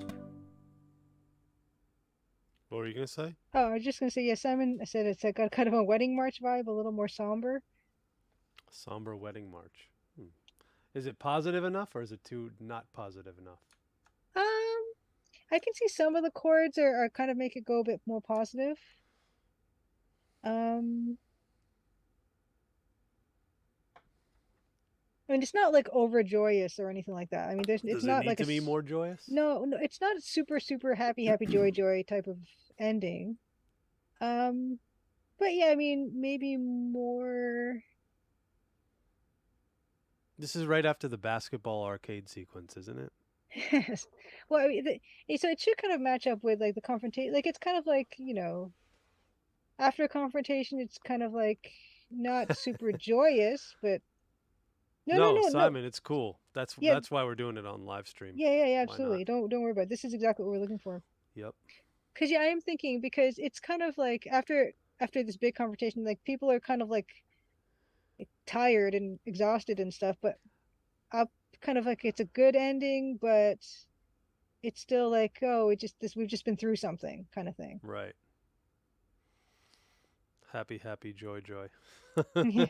It's not like, yeah, it's not a super happy joy joy, but maybe it does need to be a bit more uplifting. But I mean, I was kind of thinking that additions of other instruments would make it so. It could be, yeah. It could Yeah. be the instrumentation too. Because this is kind of what I'm doing right now is kind of just getting like a basic Hmm. roadmap kind of thing, Yeah. and then add melody on top, Yeah. add bass, maybe add other instruments, or thin this out and add other instruments or something. Yeah, I was thinking the melody would probably bring it a bit more happy joy joy. Could also be the tempo. We could speed it up. Maybe. But I actually kind of really liked how at the end of the Colonel's Bequest piece, it started to slow down near the end, which Yeah, was it kind of does. nice. Yep. Yeah, it was really cool. We can do that. Yeah.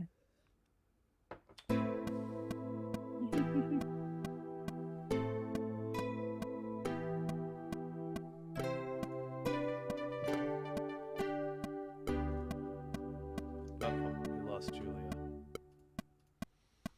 Let's do this again. Oh, there we go.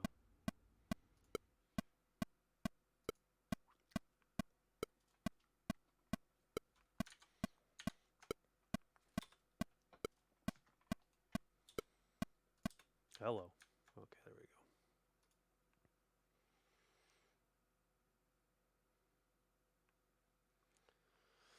I'm back. go. Okay, you're back.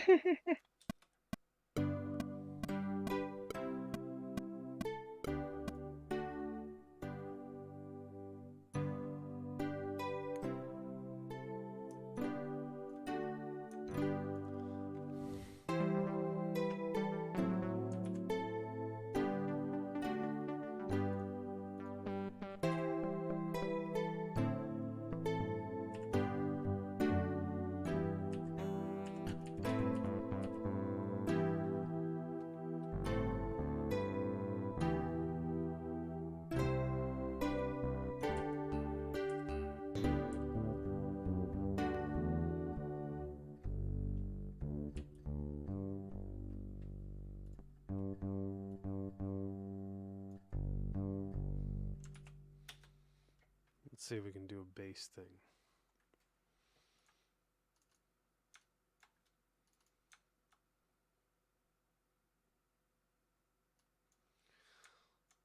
So Pro Tools changed their whole layout of how they work MIDI now to copy Logic, and it's good and bad. How is it good? Well, it's nice that it's in the same screen, that I'm editing MIDI in here in the same screen. It's not nice because, I don't know, it's kind of annoying. I don't like Logic when things change. That's never a good thing for me. Yeah, they do change.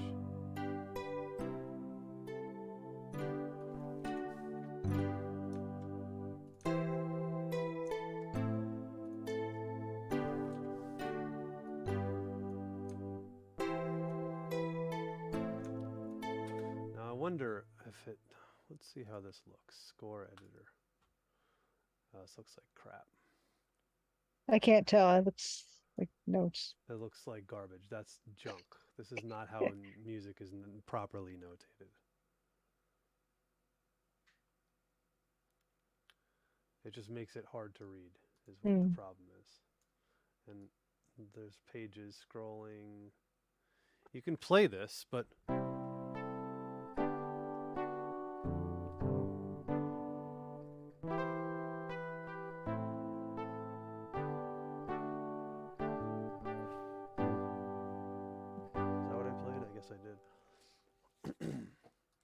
But you know, I think maybe if I quantize it, it might be easier to see. I just don't want to quantize it, so I'm not going to. I don't know what that I means. lied. It just basically means time correct all the notes, Hmm. but you lose feel when you do that. Yeah.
I think I'm going to need to replay this.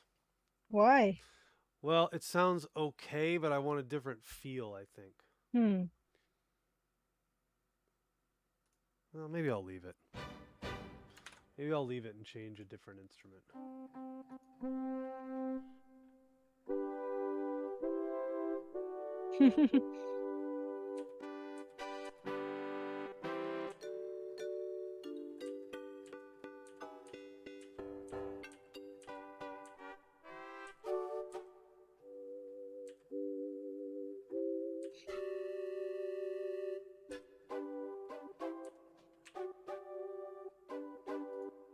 It's funny, I recognize all these sounds from the Civilization for Windows. And in Civilization for Windows, they did use the MT32 to make the sounds, but they were all WAV files. Huh. So they were like played back, and you could kind of hack them and put your own WAV files in there and make it sound weird and whatnot. I used to do that too with, I feel like it was Heroes of Might and Magic 3 that you could put your own music in. Did you? I did. What music? I just put like, you know, whatever I had on MP3 back in the days. Such as? Oh, I don't know. Some hip hop stuff, probably. Tupac or something. I don't know.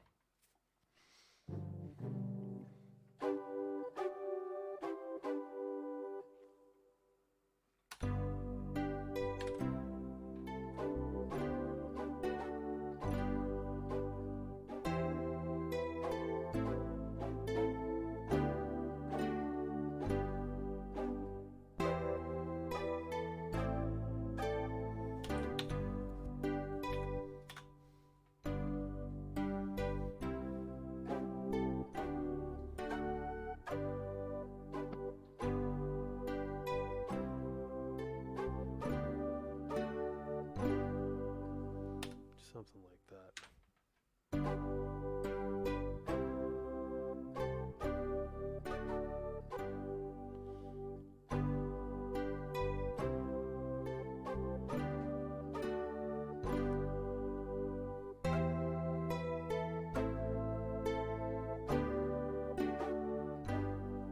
It does feel like kind of sleepy. Too slow. Yeah.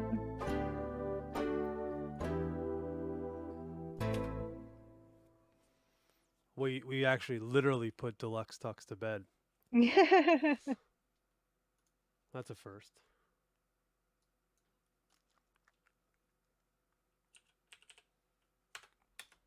I think it's just the tempo. 150.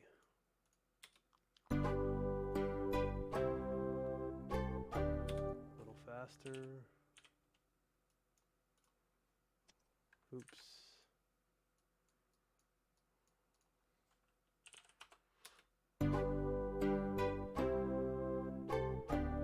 Yeah, that's better.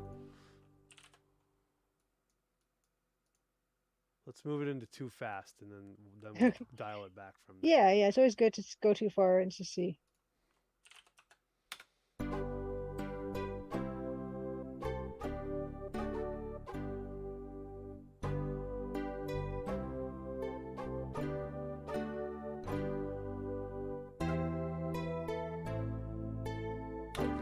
Still a little too slow. Mm-hmm.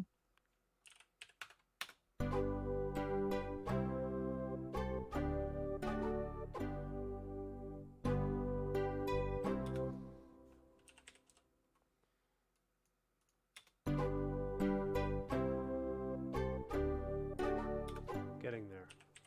Yeah, it's amazing how much faster we're making it. It's still kind of. Well, I really had it in halftime, so like 1 BPM is really, or 2 BPM is equivalent to 1, if that makes sense. Nope, that's okay. Okay.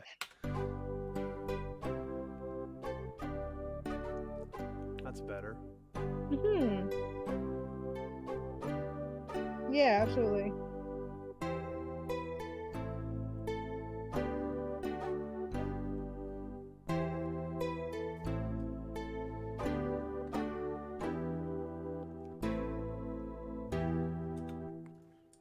What?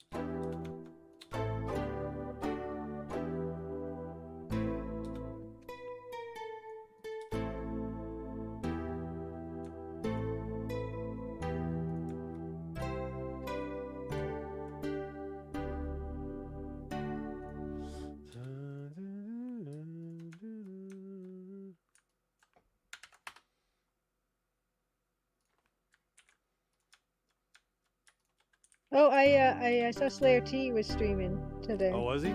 Yeah, Microsoft Flight Simulator. Oh, well, yeah, that's all he streams. If you look at his Instagram content, it's all related to flying Nice, and like nice. usually over wing views and stuff like that. They were just testing his setup. He said it hasn't streamed in a while. Okay. Yeah. I'll see him next month. Oh. Although he does live pretty close to me. Oh. So I could actually just go see him. Let's see. Next month is actually coming up pretty fast. Let me fix this. So you like the first week of November? Well, we're doing a show here in November. Okay.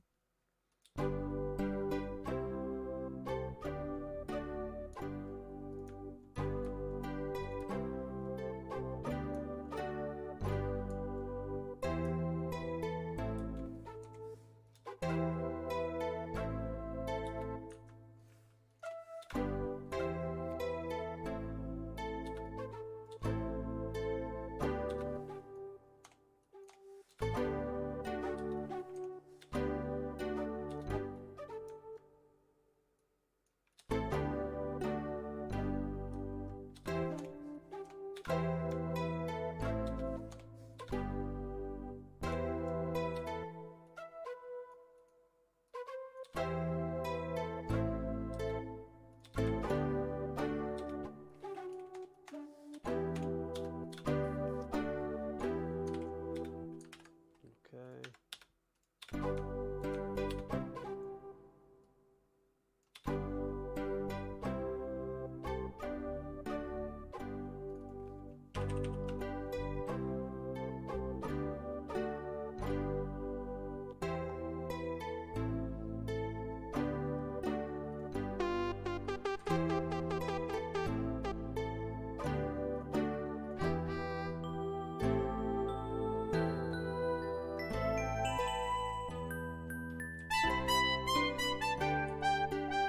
It's not bad. It's like triumphant trumpets. Yeah.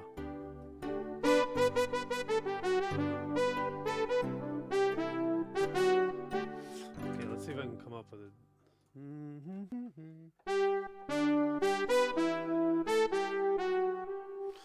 See if I can do that there.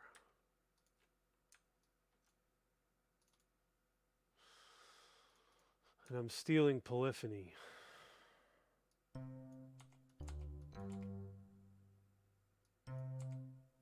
What do you mean?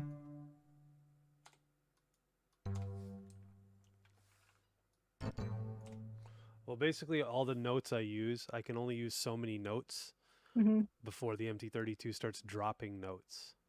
Okay. So, like, polyphony means how many can you play simultaneously? Mm-hmm. And I don't remember off the top of my head what the answer to that question is. MT32 polyphony. It is 32 partials available. What did it say? Depends on the... Oh, here you go. Here's the 2 revisions. Sound quality problems. It's a low-cost consumer product. $700 low-cost consumer product. Back then? Mm-hmm. Sheesh. 32 polyphony depends on the... Yeah, so basically it depends. 8 voice, 32 partials. So it depends on how much the synth is using at the time, which is kind of hard to like actually diagnose. You can just hear it. Stuff drops out. You hear that?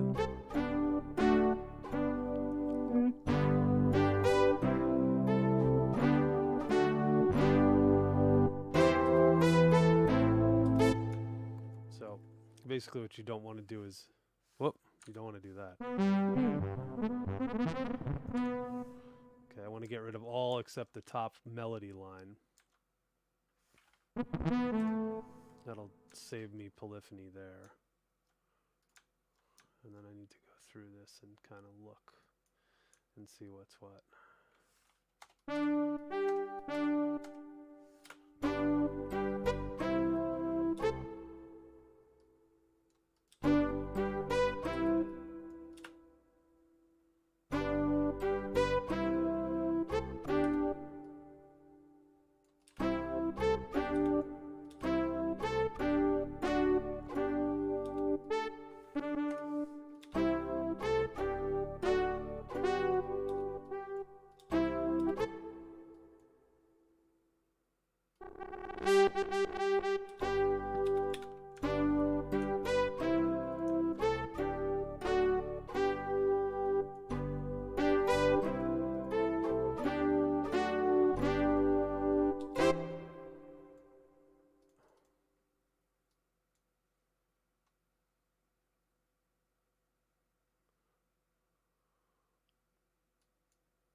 So you see how annoying this is? I'm trying to scroll up and down and it's not letting me go in like the middle of it. I'm not sure how to actually do that because this is a new feature in Pro Tools, which is, it's not a bug, it's a feature. Why would that be a good thing? It's not. I just don't know why, how to fix it.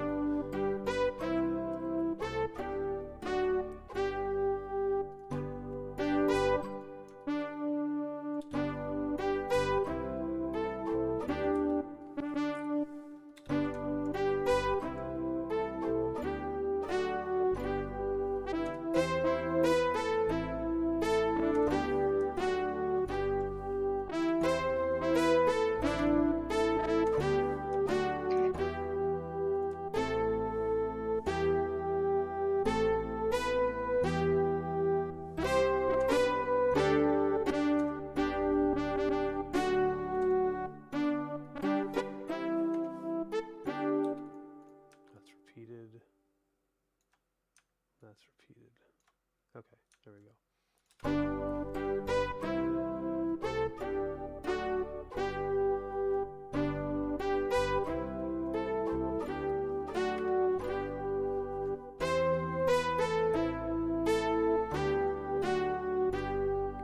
Now what you could also do is get rid of the other notes here because we don't really need the melody here in this part now.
And whoops, not that, that, and that. Okay.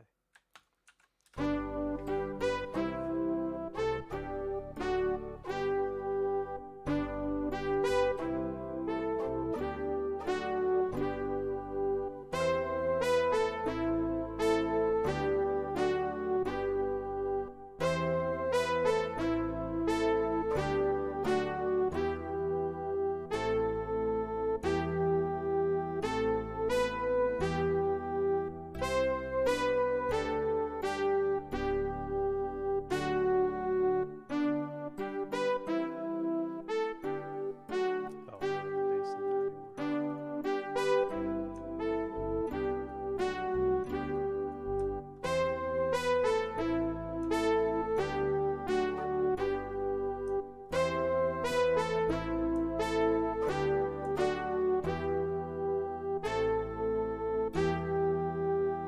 Should we make this looping or no? Well, the other one we did was it could end it. It It could could if be a we loop, wanted, yeah. or you know, So I if we feel like wanted to this not. should be a loop. Yeah, it should be the same kind of format Yeah. as the other one, I think. Okay. So we have, this is a loop right now, but it's kind of a shorter loop.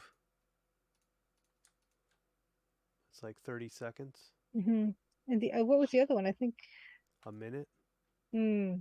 I don't know. Let me look.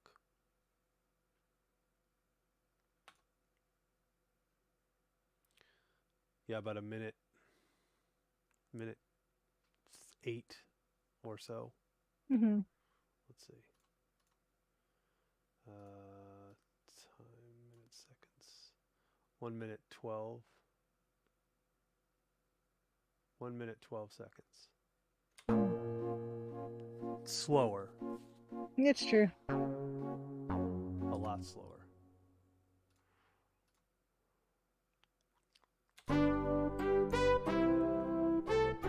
But we could also put an intro on this too. Mm-hmm. And then do a double repeat or something. I think that'd be a good idea.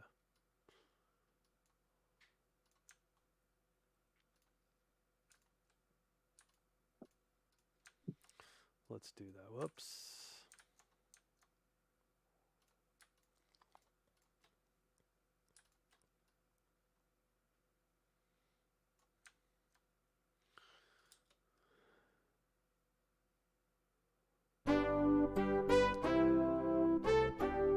Because that just starts right in. It's kind of abrupt. Mm-hmm. Mm-hmm.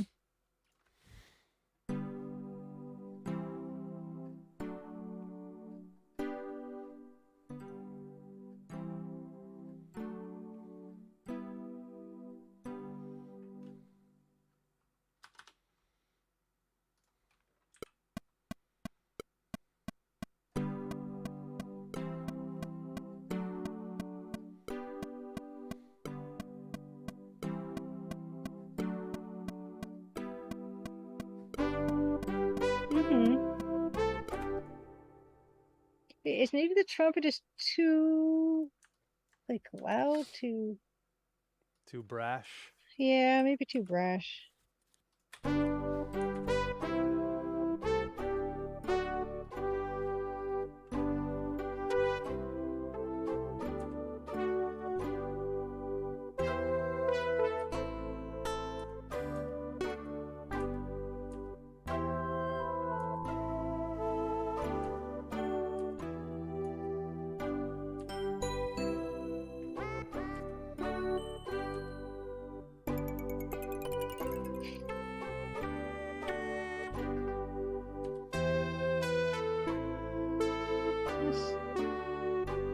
That's not bad. It kind of gives you the same feeling as a trumpet, but not as brassy.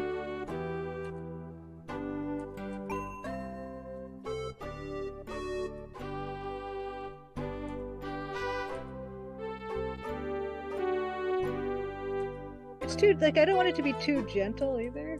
I kind of like this one. Mm-hmm. This is 44.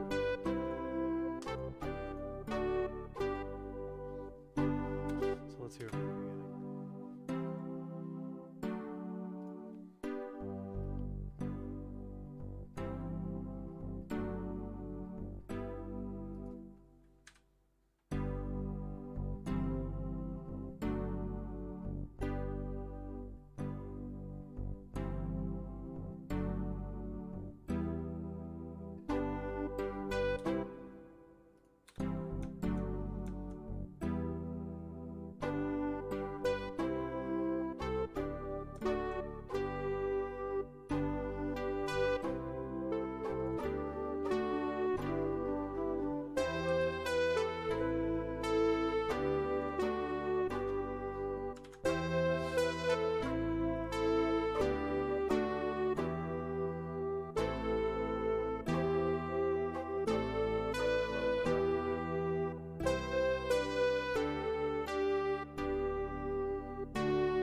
Maybe it has to be more triumphant still.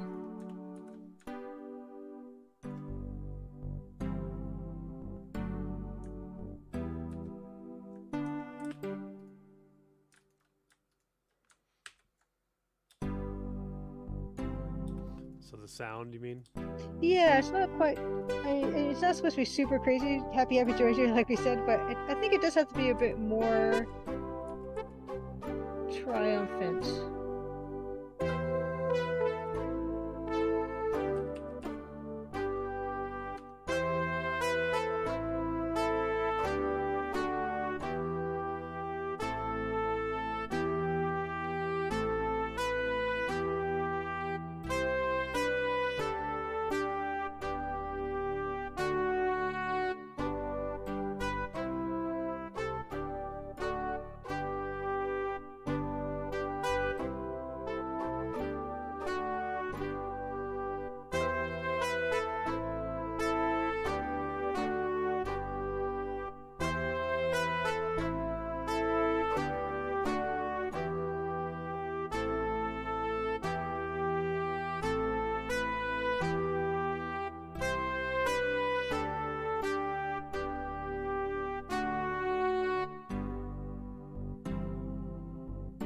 So it loops perfectly.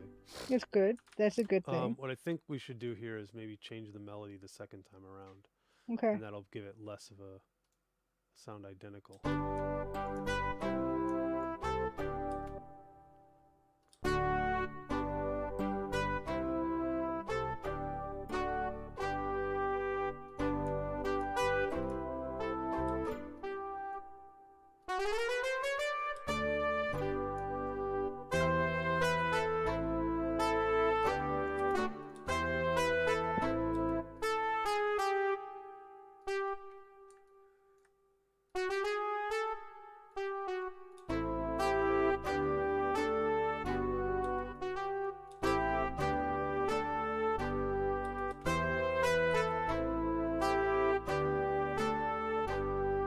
Mm-hmm.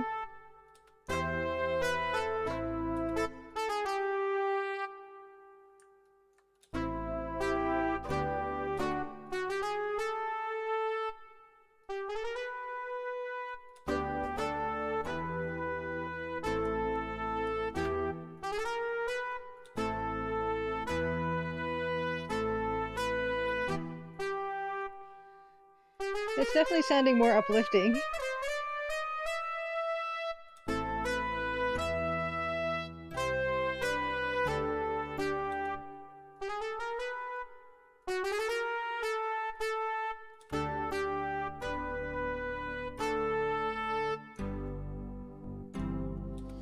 So that gives it a little bit of a different feel now.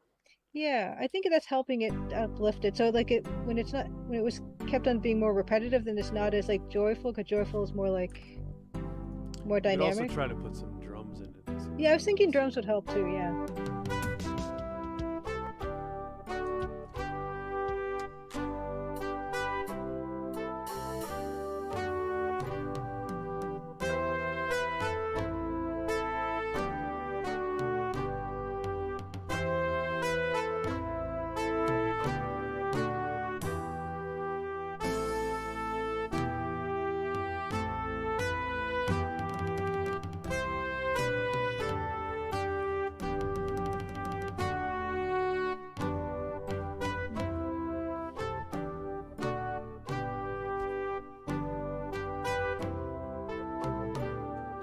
I don't know about that kind of drum.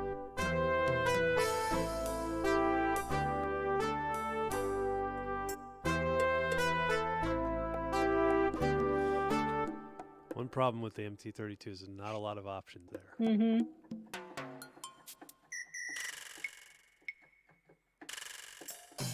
So maybe no drums. You could do like a cymbal hit there. That could be cool. Mm-hmm.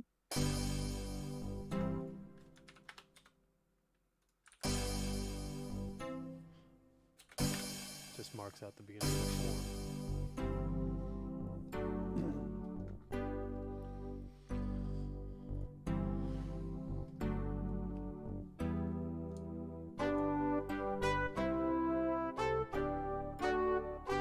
could also try speeding it up even a little more. Sure.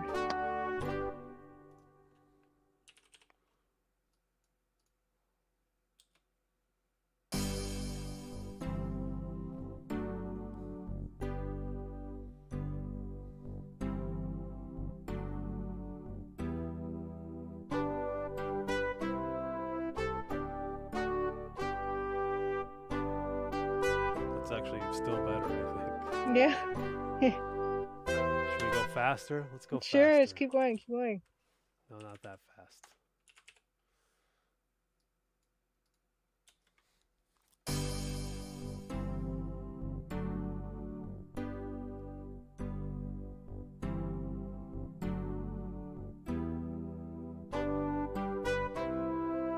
I want to make that intro twice as long. How do I do that? Ah! Speak of the devil, and he shall appear. Hey, Slayer T. Slayer T Gaming. Slayer T, drop the Instagram link if you want.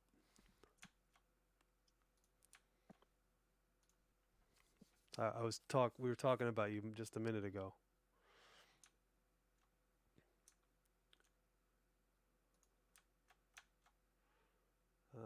Let's make this twice as long now.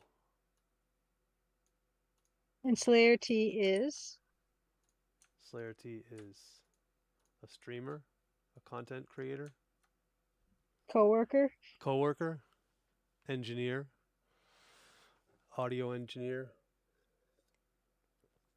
And he should be presenting this week. But I wonder if he is or not. Presenting? Yeah, at AES, which is like the audio engineers thing. The ending theme to Quest for Glory 2. Nice.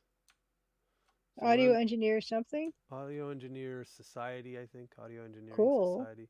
Here in New York, they have like a convention. Slayer T, what are you going to be talking about? I don't know if he's actually doing one or not. Oh, okay, just presenting, maybe. No, I don't know if he's doing a presentation or not. Uh, AES is either this week or next week. Yeah. See, there you go. He's important in the audio community, but he doesn't always want to acknowledge that. Aw.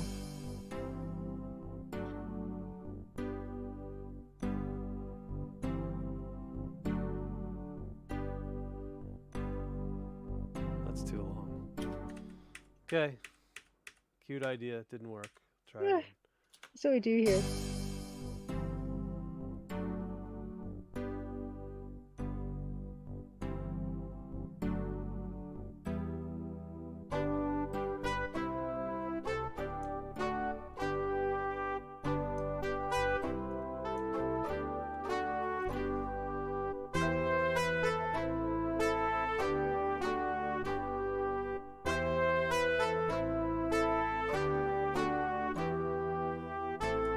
Maybe what we should do is here is change the sound.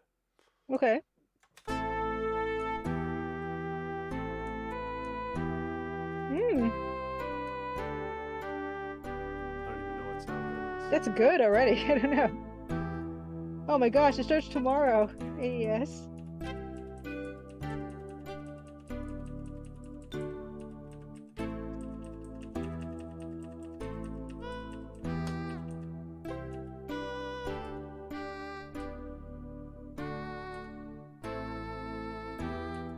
Hey, that's a good sound. It's like, yeah, it's not as punchy and brassy.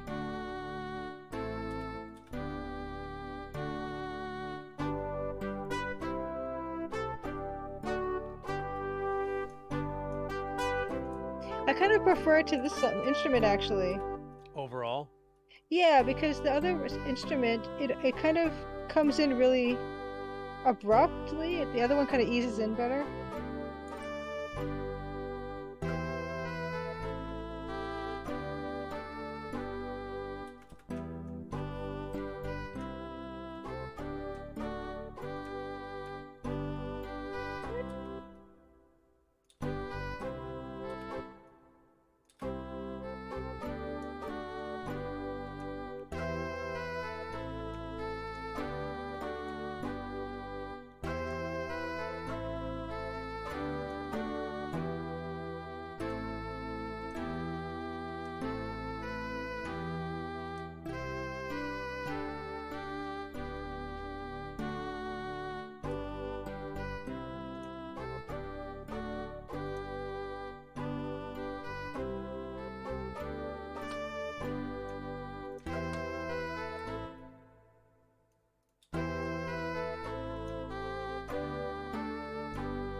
Yeah, I like it when you change it up and it doesn't do the da da da da da.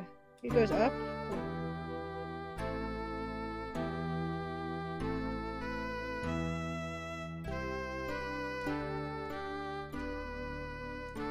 Yeah. I think we have what we need then. Yeah, those parts, because I think I like the parts that end up doing the higher bit versus the parts that do the da da da da da. Yep.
That's it. That's the loop. Hmm,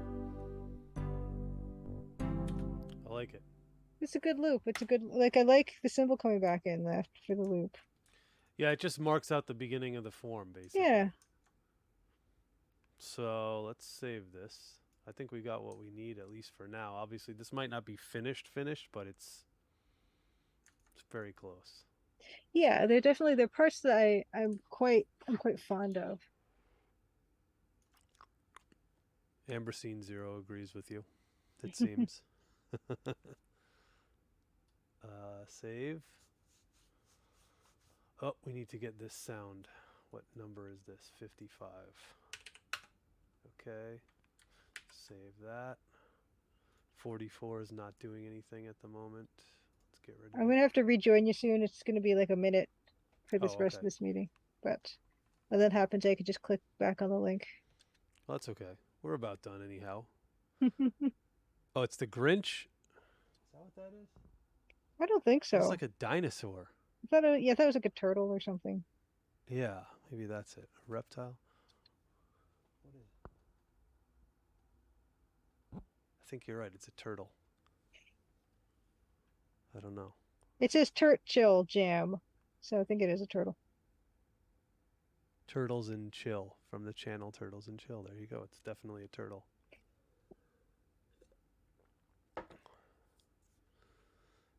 So the chilling is correct. Cool. I'm going to save this up. And I think when you come back, we'll decide who we should raid up this evening. Okay. The Cobra Commander raid last time was fun, I will Yes. admit. And she's playing Eternal Darkness. Kilgore Trout is doing X-Wing. Taco Adventure is doing... Oh, we lost Julia. Let's shut off Julia's cam. Put back on Julia's cam. There we go. Oh, I thought I turned off. Well, I was wrong. I'm back. There we go. Here I am. Yeah. No, thank you guys for coming and hanging out with us and making some music. Plague Tale Requiem, that's Skin Teen. Tonda is playing Sega Genesis Night, Sega Game Night.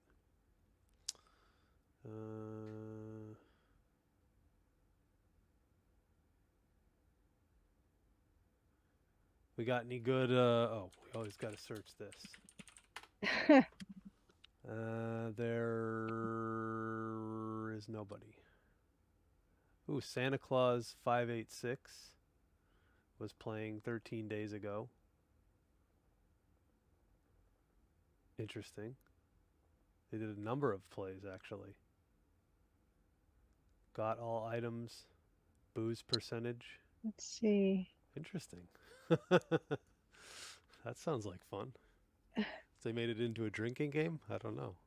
Oh yeah, that run is how long it takes to get Nancy drunk. Nice. I like it. I like it a lot. Uh So yeah. Santa Claus is doing Santa that. Claus is doing speed runs. Yep. Robot Spacer is doing Alone in the Dark.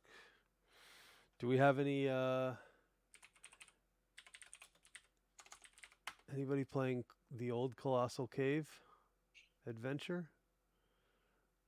The reimagined one's already up here. I don't know how anybody would be playing that though. Uh-oh. It shouldn't be. Let's see if anybody's no results found. It's just the game is up there, but nobody can stream it yet.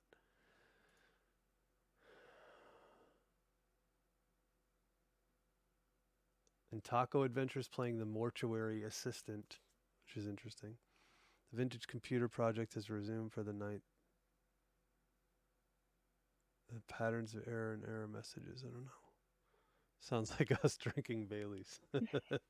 We got a great deal on Bailey's on one of the ships that we were on in Europe somewhere. It was like 20 pounds for 2 bottles or something like that. A ship? It was like a ferry boat or something that was like taking us from Denmark to, or from Netherlands to Denmark or something like that, I want to say. How long was that? It's like a 2 hour or like 90-minute ride or something like that. It wasn't So you long. bought 2 bottles of Bailey's? Well, we bought them 2 huge bottles, yeah, but we didn't drink them. We didn't drink them on the boat. We brought them Oh. on the bus Oh, because okay. the bus has like fridges and stuff, so we could put them in the fridge and properly refrigerate them, so we don't have to, try to find ice somewhere. We actually had an ice maker on the bus, but we never ended up using it, or at least I didn't Okay. see anybody use it. Because you just bought ice? Either that or we had it in the venues or whatever. And did you make cocktails or did you just drink the Bailey's? Well, we just drank the Baileys, but Yeah. there was plenty of. We ended up with so much liquor on that bus that our bus driver said, "This isn't a bus. This is a bar." Because it was a 3 hour tour. No, not quite. Um, but it was a 3 week tour, so we had and we get bottles every single night.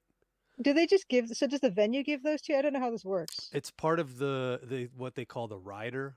You can just, So oh, that can be included. Wow. yeah, so it's included. So the problem is if we play 5 nights in a row, then we have 5 riders in a row. But we can't drink that many bottles